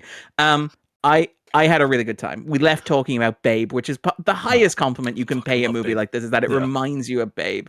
Because we had the conversation about, like, you know, a lot of children's movies these days feel very sanitized, very sanded down. We compared them to like the movies we would have watched at the 80s and the 90s, which had like, you know, maybe a little too inappropriate, maybe a little bit too much cocaine being passed around during the development meetings, but like a little edgier, a little darker movies like Gremlins or Gremlins the New Batch, or even kind of Babe, Pig in the City. And it was really fun to come out of it and go, yeah, that actually kind of reminded us a little bit of that. So if you have a family, or if you like a good cozy mystery, or if you're just looking for a nice wholesome family time, I would recommend The Sheep Detectives, which I believe is opening this weekend. Yeah. So yeah. shout out to that. Really good time. Nice. Shout out to Hugh Jackman doing movies like that, and that weird Wisconsin Robin Hood. What was the Wisconsin Neil Diamond cover band movie from? Blue? Songs of Blue. Yeah. Have you seen a Songs of Blue, Marty? I have not. I saw that he was doing like a press tour by like pouring beers out at random bars in Milwaukee. He was working behind the counter. He went to Cops and, you know, got some frozen custard. He did a little walking tour of Milwaukee. The whole tour. Yeah. Did he meet the Milverine? He might have. Could you imagine? Yeah. There's a man who walks around Milwaukee called the Milverine, who kind of looks like the Wolverine. I'm not 100% sure what his deal is. I try not to learn too much about him. He lives in my neighborhood. He walks around shirtless, and he kind of looks like Hugh Jackman's Wolverine. And so we started dubbing him the Milverine. That's about it. That's his whole thing. And he like now sells T-shirts and is like recognized. Yeah. I like that you've given him like a steady income stream. What a shout out, like Hugh Jackman living his best life. I think 3 years ago, he came to Dublin and he shut Dublin down for like 3 solid nights. And I remember being in conversation with people being like, so what, he's here to promote a new movie? I thought the X-Men movie opened a couple months ago. I was like, no, he's just doing a 3-day residency in like the Irish concert venue performing show tunes. And I'm like, that man is living his best life. Absolutely. Yeah, good for him. Absolutely. Yeah, like, good for you, Hugh. Now back into the Marvel mines with you. Start dehydrating yourself again. we got to get you looking good when you fight Tobey Maguire. Oh God. Everything's terrible. Awesome. Let's go over the remainder of. Oh no. I guess we could find the reveal. Yes. Oh yeah. Schrodinger's Testament of Anne Lee. 11:30 p.m. last night. I said, you started it at 11. Testament of Anne Lee. I didn't start it late because I forgot that I was supposed to watch it, even though numerous people had reminded me, and I was instead watching basketball episodes of One Piece until it was 11:30, and I was like, shit, I gotta watch this movie. Fired it up. I knew it was somewhat of a musical, was not prepared for the kind of the musical and like the convulsive nature of the musical numbers. She got arrested, Amanda Seyfried, who is clearly going 100% in this movie. Won that Oscar. Yeah. Got arrested, had visions of Adam and Eve, and then I fell asleep. And I did not watch it. I will continue. I'm treating it as an episodic prestige series, and I'll come back one episode every. I should not have started at 11:30 p.m. 11:30 was too late for this movie. I was already kind of sleepy, and by the time midnight hit, I was cooked. I was fucking cooked. Marty closes his eyes, and Her Story Will Continue appears on. Her Story Will Continue in 2 weeks when you remember to watch it again. If I'm not mistaken, you were the one who. Sorry. You and I were on a podcast yesterday afternoon in which several of the super chats reminded you to watch this movie. And I put it was at the top of my Hulu watch list. It's on Hulu. It was at the top of the watch list. Clearly not at the top of your actual watch list. Because the problem was the basketball was getting basketball episodes. Basketball playoffs were on, so I had to watch a little bit of the basketball playoffs. And then my normal rituals, watching a couple episodes of One Piece to wind down. And while watching One Piece, which I'm loving, I was like, I feel like I was supposed to watch something else. And it fucking just hit me at like 11:30 mid One Piece episode where I was like, fuck. I thought. But then you did the sensible thing of finishing the One Piece episode and watching one more just to say goodnight to it and then still going on. Gotta end on an even number. But yeah, so if I'm not mistaken, Jack, you were the one who did not like the Testament of Anne Lee. Correct. And Darren, I like you that were this the has one been going long enough that Marty has forgotten the positions. If we go long enough, you two might also forget your position. Yeah, but then we come back. It's like that's also very true. My biggest problem with it was like I thought it was a very interesting story. I liked a lot of the cinematography, and I really liked those musical moments because it is visually striking, and it really makes you kind of get into that. My big problem was a lot of the acting. It felt very high school theater to me.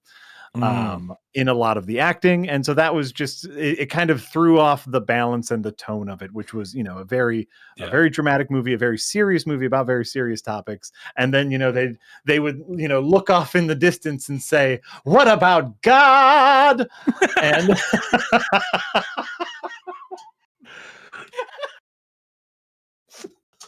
I'm being hyperbolic, of course, but that's how it felt. No, they said, "What about God?" Yeah, your hands were facing the wrong directions. Oh man, that was a cool part. That all the dances were so cool. Yeah, all the musical numbers are incredible. I think, not to be the guy who likes Anthony, but the musical stunning. Like I've never seen a musical like it.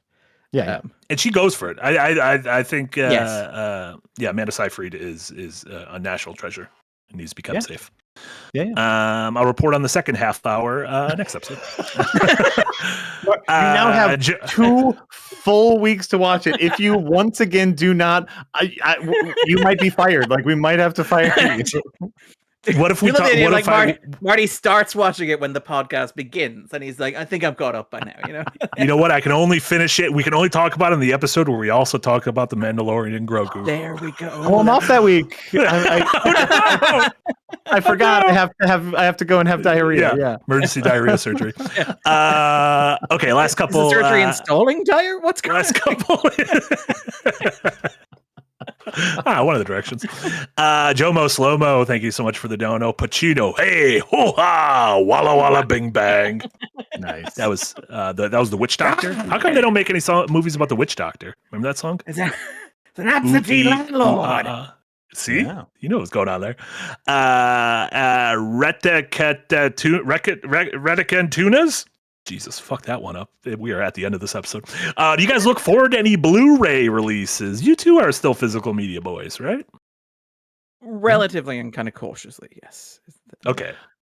In general, like I don't keep track of it. I do own several things on Blu-ray, and I still have DVDs. Obviously, I still have VHS.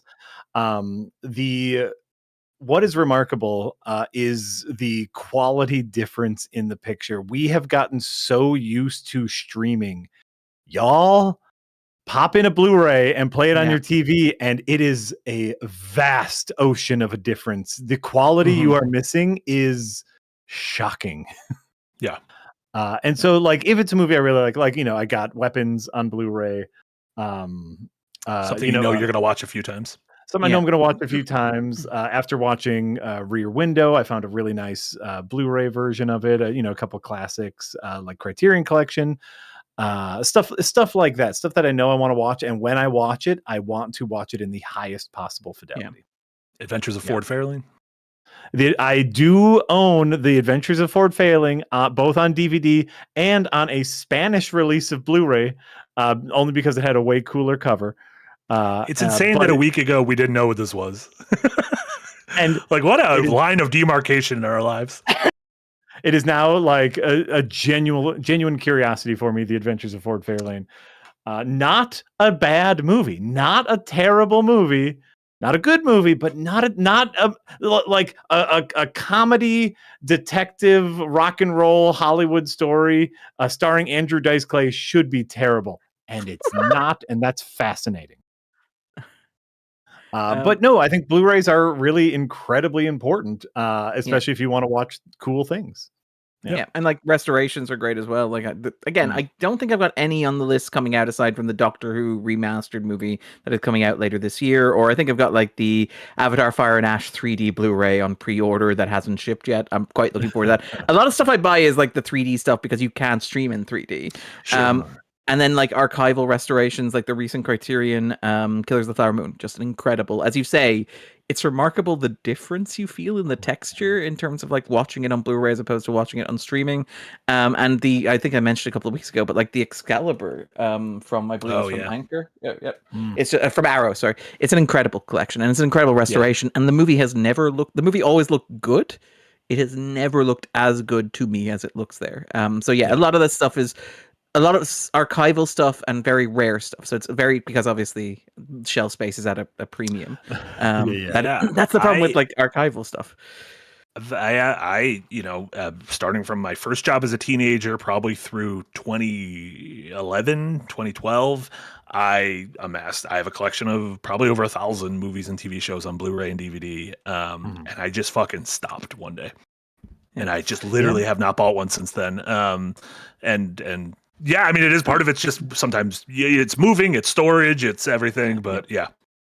Oh no, and like this is not me disparaging streaming because like the ability to pop open an app and watch something that was on my regular DVD rotation was like Aaron Sorkin's Sports Night. Oh man, I watched that 2.5 seasons, probably a dozen more times. Yeah. But like, I can pop open an app and just hit a button and in 3 button presses be watching it again. Super great. Yeah.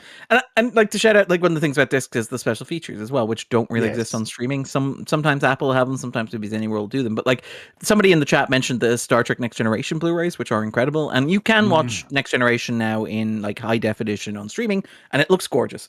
And it looks even better on Blu-ray. But the best thing about the Blu-ray is like the candid special features of everybody who worked on the show sitting down and talking about their experience working on the show, going almost episode by episode through the season, with some episodes getting special documentaries and some episodes getting like commentaries. And again, we've talked about this, like the idea of like film school, but like a lot of what I learned about filmmaking, I learned from physical media, and I learned from Blu-rays and from people like David Pryor being like, people mentioned the Fight Club 4K, but I think it's a Panic Room is the David Fincher one, which is basically like a film school in a DVD container, Listening to commentary tracks, watching behind the scenes. This is what got me into making movies. Absolutely. I mean, you mentioned like the Mario. I think you have the Mario collection, don't you? Oh, I do. I have the very nice the Super Mario Brothers collections, which has like the different cuts, the unfinished cuts, and you can just see the process unfold. Is it worth it for the Mario movie? 100%.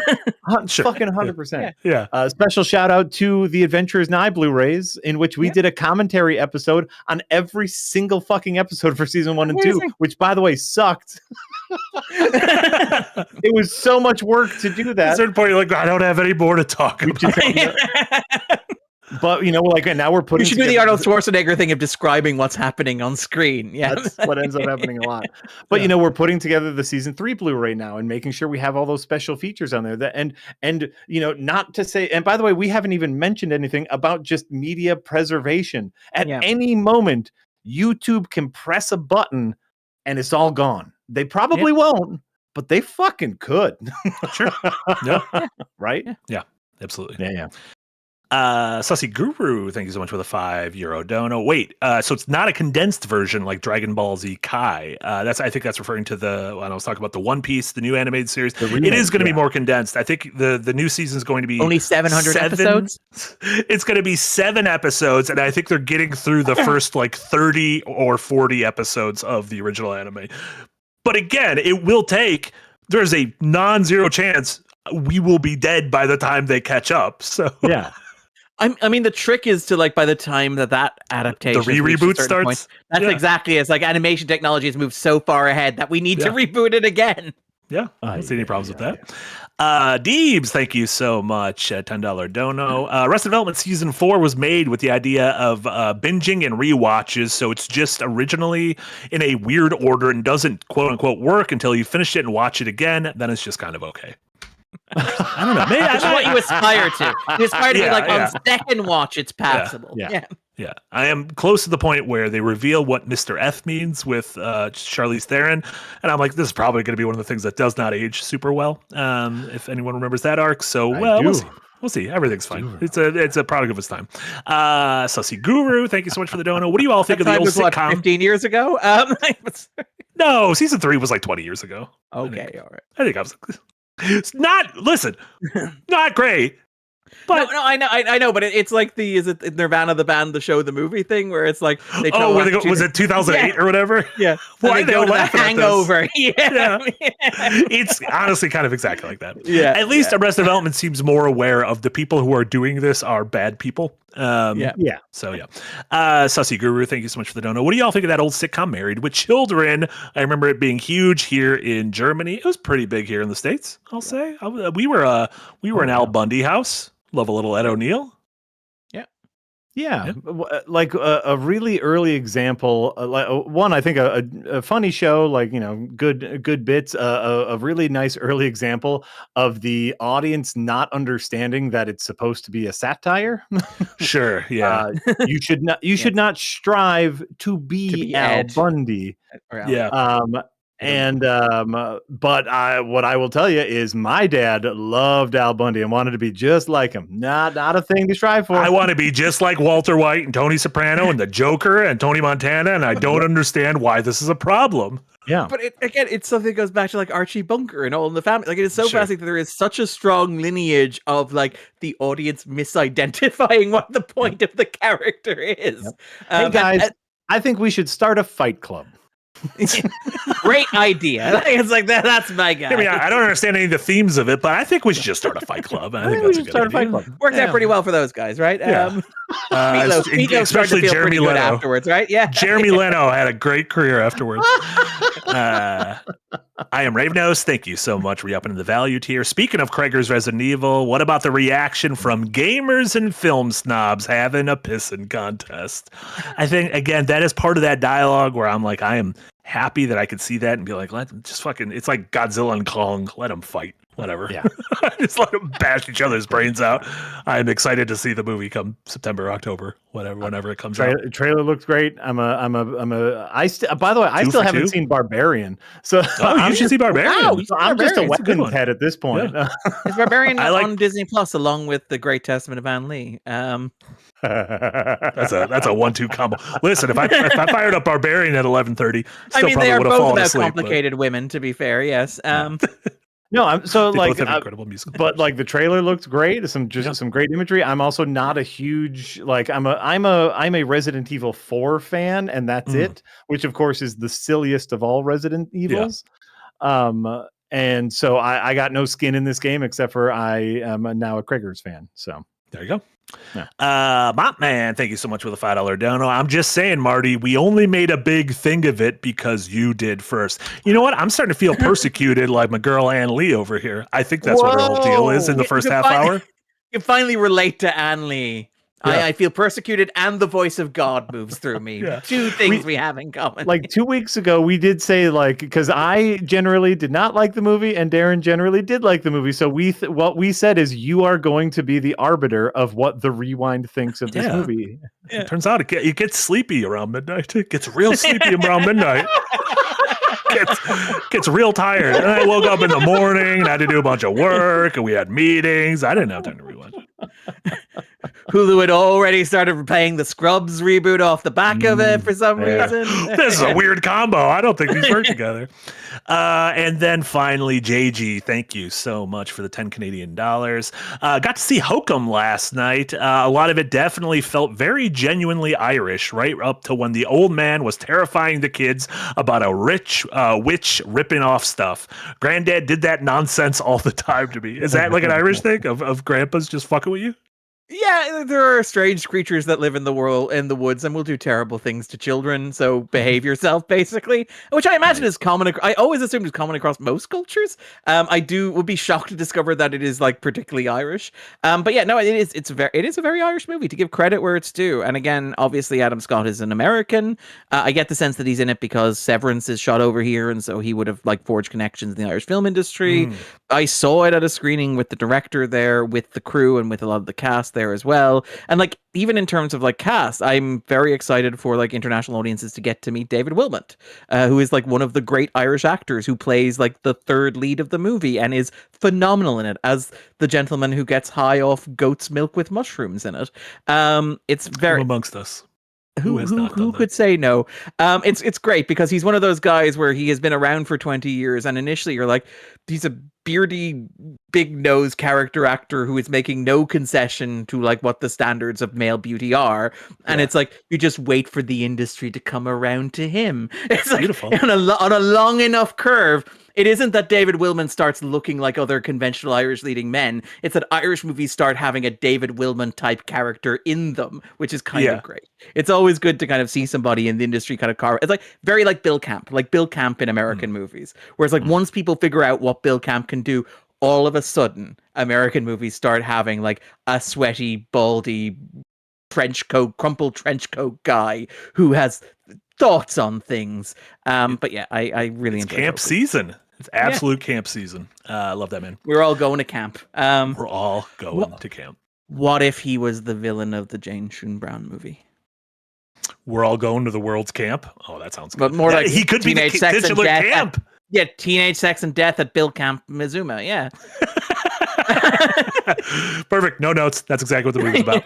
And we did it. We made it to the end of the show. Kept it under a tight 90 times 2. Which I'm very proud of us. Next kids only have to wait a little while at the curve. I don't know. I didn't get a warning from them, so I was no. They're getting home on their own today. So yeah, we can keep going. So anyway, no, we can't. Deep Space Nine, the episode I'm on now. What are you? We almost did the entire episode without a single reference. I know that was. By the way, I'm not going to tell you what episode I just got done watching because we are done with the show. That was just me being silly. Marty's going to Japan, and I think we're finishing Deep Space Nine when Marty goes to Japan. Isn't that the plan? Yeah, perfect. Jack, what do you have going on? What should folks know about from you? Obviously, Adventures Night came back. Adventures Night came back. So if you haven't watched episode 1 of season 5, go do that. Not this Saturday, but next Saturday will be the Level Up episode. You'll get to meet or re-meet everybody's character. Everyone will level up. Here's a little preview. They get different levels because they will have done different adventures in the meantime. And so we have a mixed level party, a 6-person mixed level party, and DMing that was an absolute nightmare. Ooh. Does that give you the Aquaman problem of like having to invent something to do for Aquaman? Where like Super Friends was always like, there's a real problem here with some water. It's like, you're up. Yeah. One of the joys of Dungeons and Dragons is in the Dungeon Master's handbook. It says specifically the Dungeon Master can decide which rules to follow and which rules not to follow. And so like there are times where someone will say, well, my spell can do this. And I'll just say, yeah, it doesn't this time. Yeah, no idea why. It just doesn't work. Yeah, weird. Yeah, it doesn't work. Everyone dies. Yeah. So obviously we continue to edit and animate that. We are just about to wrap up all of the special features on the season 3 Blu-ray, which does include a couple commentary tracks and one commentary track that I cannot spoil for you. So that in a long history of dumb things coming from us, this is a new, if not an apex, we're getting up there. A new high water. The mark. apex. It's Apex 2026-3. Yeah, not the other one. Just not the other one. Yeah. On my personal YouTube channel, yesterday I just uploaded a supercut of all of the weird noises and line reads that Andrew Dice Clay does in The Adventures of Ford Fairlane. The thing we did for the Blu-rays commentary tracks is even dumber than that video, if you can believe it. They said it couldn't be done. They said it couldn't be done. And then you'll be back on Thursday with Jess? Thursday, Jess and I are going to continue our Poke a Man Dark Souls 2 stream. Perfect. And as a reminder, with that goal at the top, that will, if that goal is met after the Dark Souls shenanigans, our mini series for Fallout 3 will be occupying that Thursday slot with the tournament. Nice. Excellent. Darren, what do you have going on? Obviously, a new backdrop went up this morning from you and Jesse. Yes, looking at Invincible, talk about the fourth season of Invincible, talk about like some of the stuff we talked about earlier in this episode, about the idea of it being a show about consequences and about like the aftermath of violence in a way that superhero fiction does not always get to be. I think it's quite a good one. Incredible edit by Jesse, as tends to be the way. I have no idea how he works as quickly as he does and how efficiently as he does and how he always manages to kind of surprise me along the way. So yeah, I would shout that out. That is available on the channel now. And last week, I got to do like one of my passion project videos, one of the projects that I've been annoying Nick about for like a solid 4 months. You can tell it's a video that I care about when I'm like, I'm just laying track at Christmas for this, like so that it becomes undeniable through the power of Darren nagging, where it's like, we're doing a video on Michael, right? And it's like March 5th, we're doing a video on Michael, right? February 4th, we're doing a video on Michael, right? Of course. And so eventually, like last week, I got to do a video on Michael, and particularly on like the biopics, the celebrity biopics, and in particular the brand-centric biopics and the evolution of the biopicture as a form and how that explains why the musical biopic is in the form that it is and why Michael is in the way that it is. I really were proud of that one and kind of like just glad I got to make. It's one of those things where you know when you have something that's been nagging at you and kind of like itching in your brain and you just need to get out. It is something that was itching in my brain for the better part of 6 months to a year and just needed an outlet. So I got to have an outlet and people seem to like it. So I'm really happy with that. And it's a really great kind of expression of like, I think for a lot of people, we watch a modern biopic and we can't quite put our finger on why it feels wrong. And you were able to articulate like, oh, this is why it feels wrong. And like, oh, it's one of those great like aha moments just as a viewer and so as someone who enjoys movies. It's a great point of articulation. Yeah, it's all Danny Boyle's fault is the shortcut there. No, you do honestly like the backdrop as a whole always does a great job of like even if the rare chance you make one about a topic like I either haven't seen or I'm not particularly interested in. Not that this was one of those. I think the movies are still, or I think the videos are still great. Like what you and Jesse have put together with that series is great. And it feels like all those videos are like really are kind of evergreen and have a life of their own long after just, the release window of said movie. Thank you. But yeah, no, very proud of it. And like, again, Jesse's work on the Invincible one is incredible. Like it just, again, very thrilled to get to do what I do and to steal from the people I steal from and to collaborate with like Omar and Jesse. And again, very glad to get to do this. It's incredible. Anyway, so thank you. Anyways, but check those out. And also I do columns as well. So I think like this week I talked about like The Boys and the use of Homelander in The Boys. I talked a little bit about Michael and the Sin Eating sequel, which feels like a video that will be coming your way with Michael Part 2 in a couple of years. And then this weekend, obviously Daredevil is wrapping up, so I have plenty of thoughts about that. And yes, of course, we'll talk about Big Jim's return to cinemas with Billie Eilish, Hit Me Hard and Soft, which I'm sure all the Billie Eilish fans are just aching for the opinions of a guy whose starting position is, I don't really know anything about Billie Eilish aside from actually won 2 Oscars. That's where I'm at with her. But check that out. I love that we just get this massive influx of 1 month Patreon subscribers just for that column. We're like, oh no, Darren, we need more. We need more from the Eilish. More Eilish. More hit the lever. Sabrina Carpenter's working on a couple concert films, Darren. No, again, this is the great thing about being our own bosses and like having the freedom that we have is that like I think back in 2024, I was able to go, I'd like to write about Taylor Swift this week. And it's like, Taylor Swift is not a movie. Taylor Swift is not a video game. Taylor Swift is not a comic book. But I could write like about the Taylor Swift experience and the Taylor Swift multimedia empire in a way that I would not have been easy to justify doing at our old home. So again, it's just like great to have that freedom.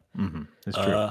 Agreed. All thanks to the support of all of our wonderful super chatters, all of our wonderful patrons, and everyone who just kind of watches and helps spread the word about it. If you like this kind of scattershot media commentary, I mean, runs what we put up this week runs the gamut of, like Darren mentioned, that backdrop on Invincible. Yesterday we had a great episode of Storycraft from Jess, almost 25 minutes long. All three of us participated very small amounts in the intro, but a great video about kind of voices in your head. Yeah. If you're in the Patreon, we just had at that $5 tier and above a new Yahtzee lore read about Dead by Daylight go up. We have a very fun group video going up soon that Eric and myself were a part of with a bunch of other people, just kind of a show and tell of our favorite video game music. So, and we have a bunch of other ideas cooking there. So, really appreciate everyone who supports us either on Patreon or just by watching it via Super Chats. It's true. Like this last one, Jonathan Griffin, thank you so much, a $5 dono. This show is never long enough. Comics, Star Trek, improv, bad rom-coms, anime, Jack's Kids Can Wait. I think we've touched on almost all of those this time. So I saw a couple improv shows over the weekend. I got no time for yes and. This is not a time to yes and. It's a no but. A no but. No but. That is going to do it for us for this week. For Darren and Jack and Eric, this was Marty. This is the Rewind episode number 45. Thank you all so much. Everyone watching live, listening on the podcast service of your choice. We appreciate all of you. Everyone have a great rest of your Tuesdays, and we'll see you next time. Bye, everyone. Cheers. Bye, guys.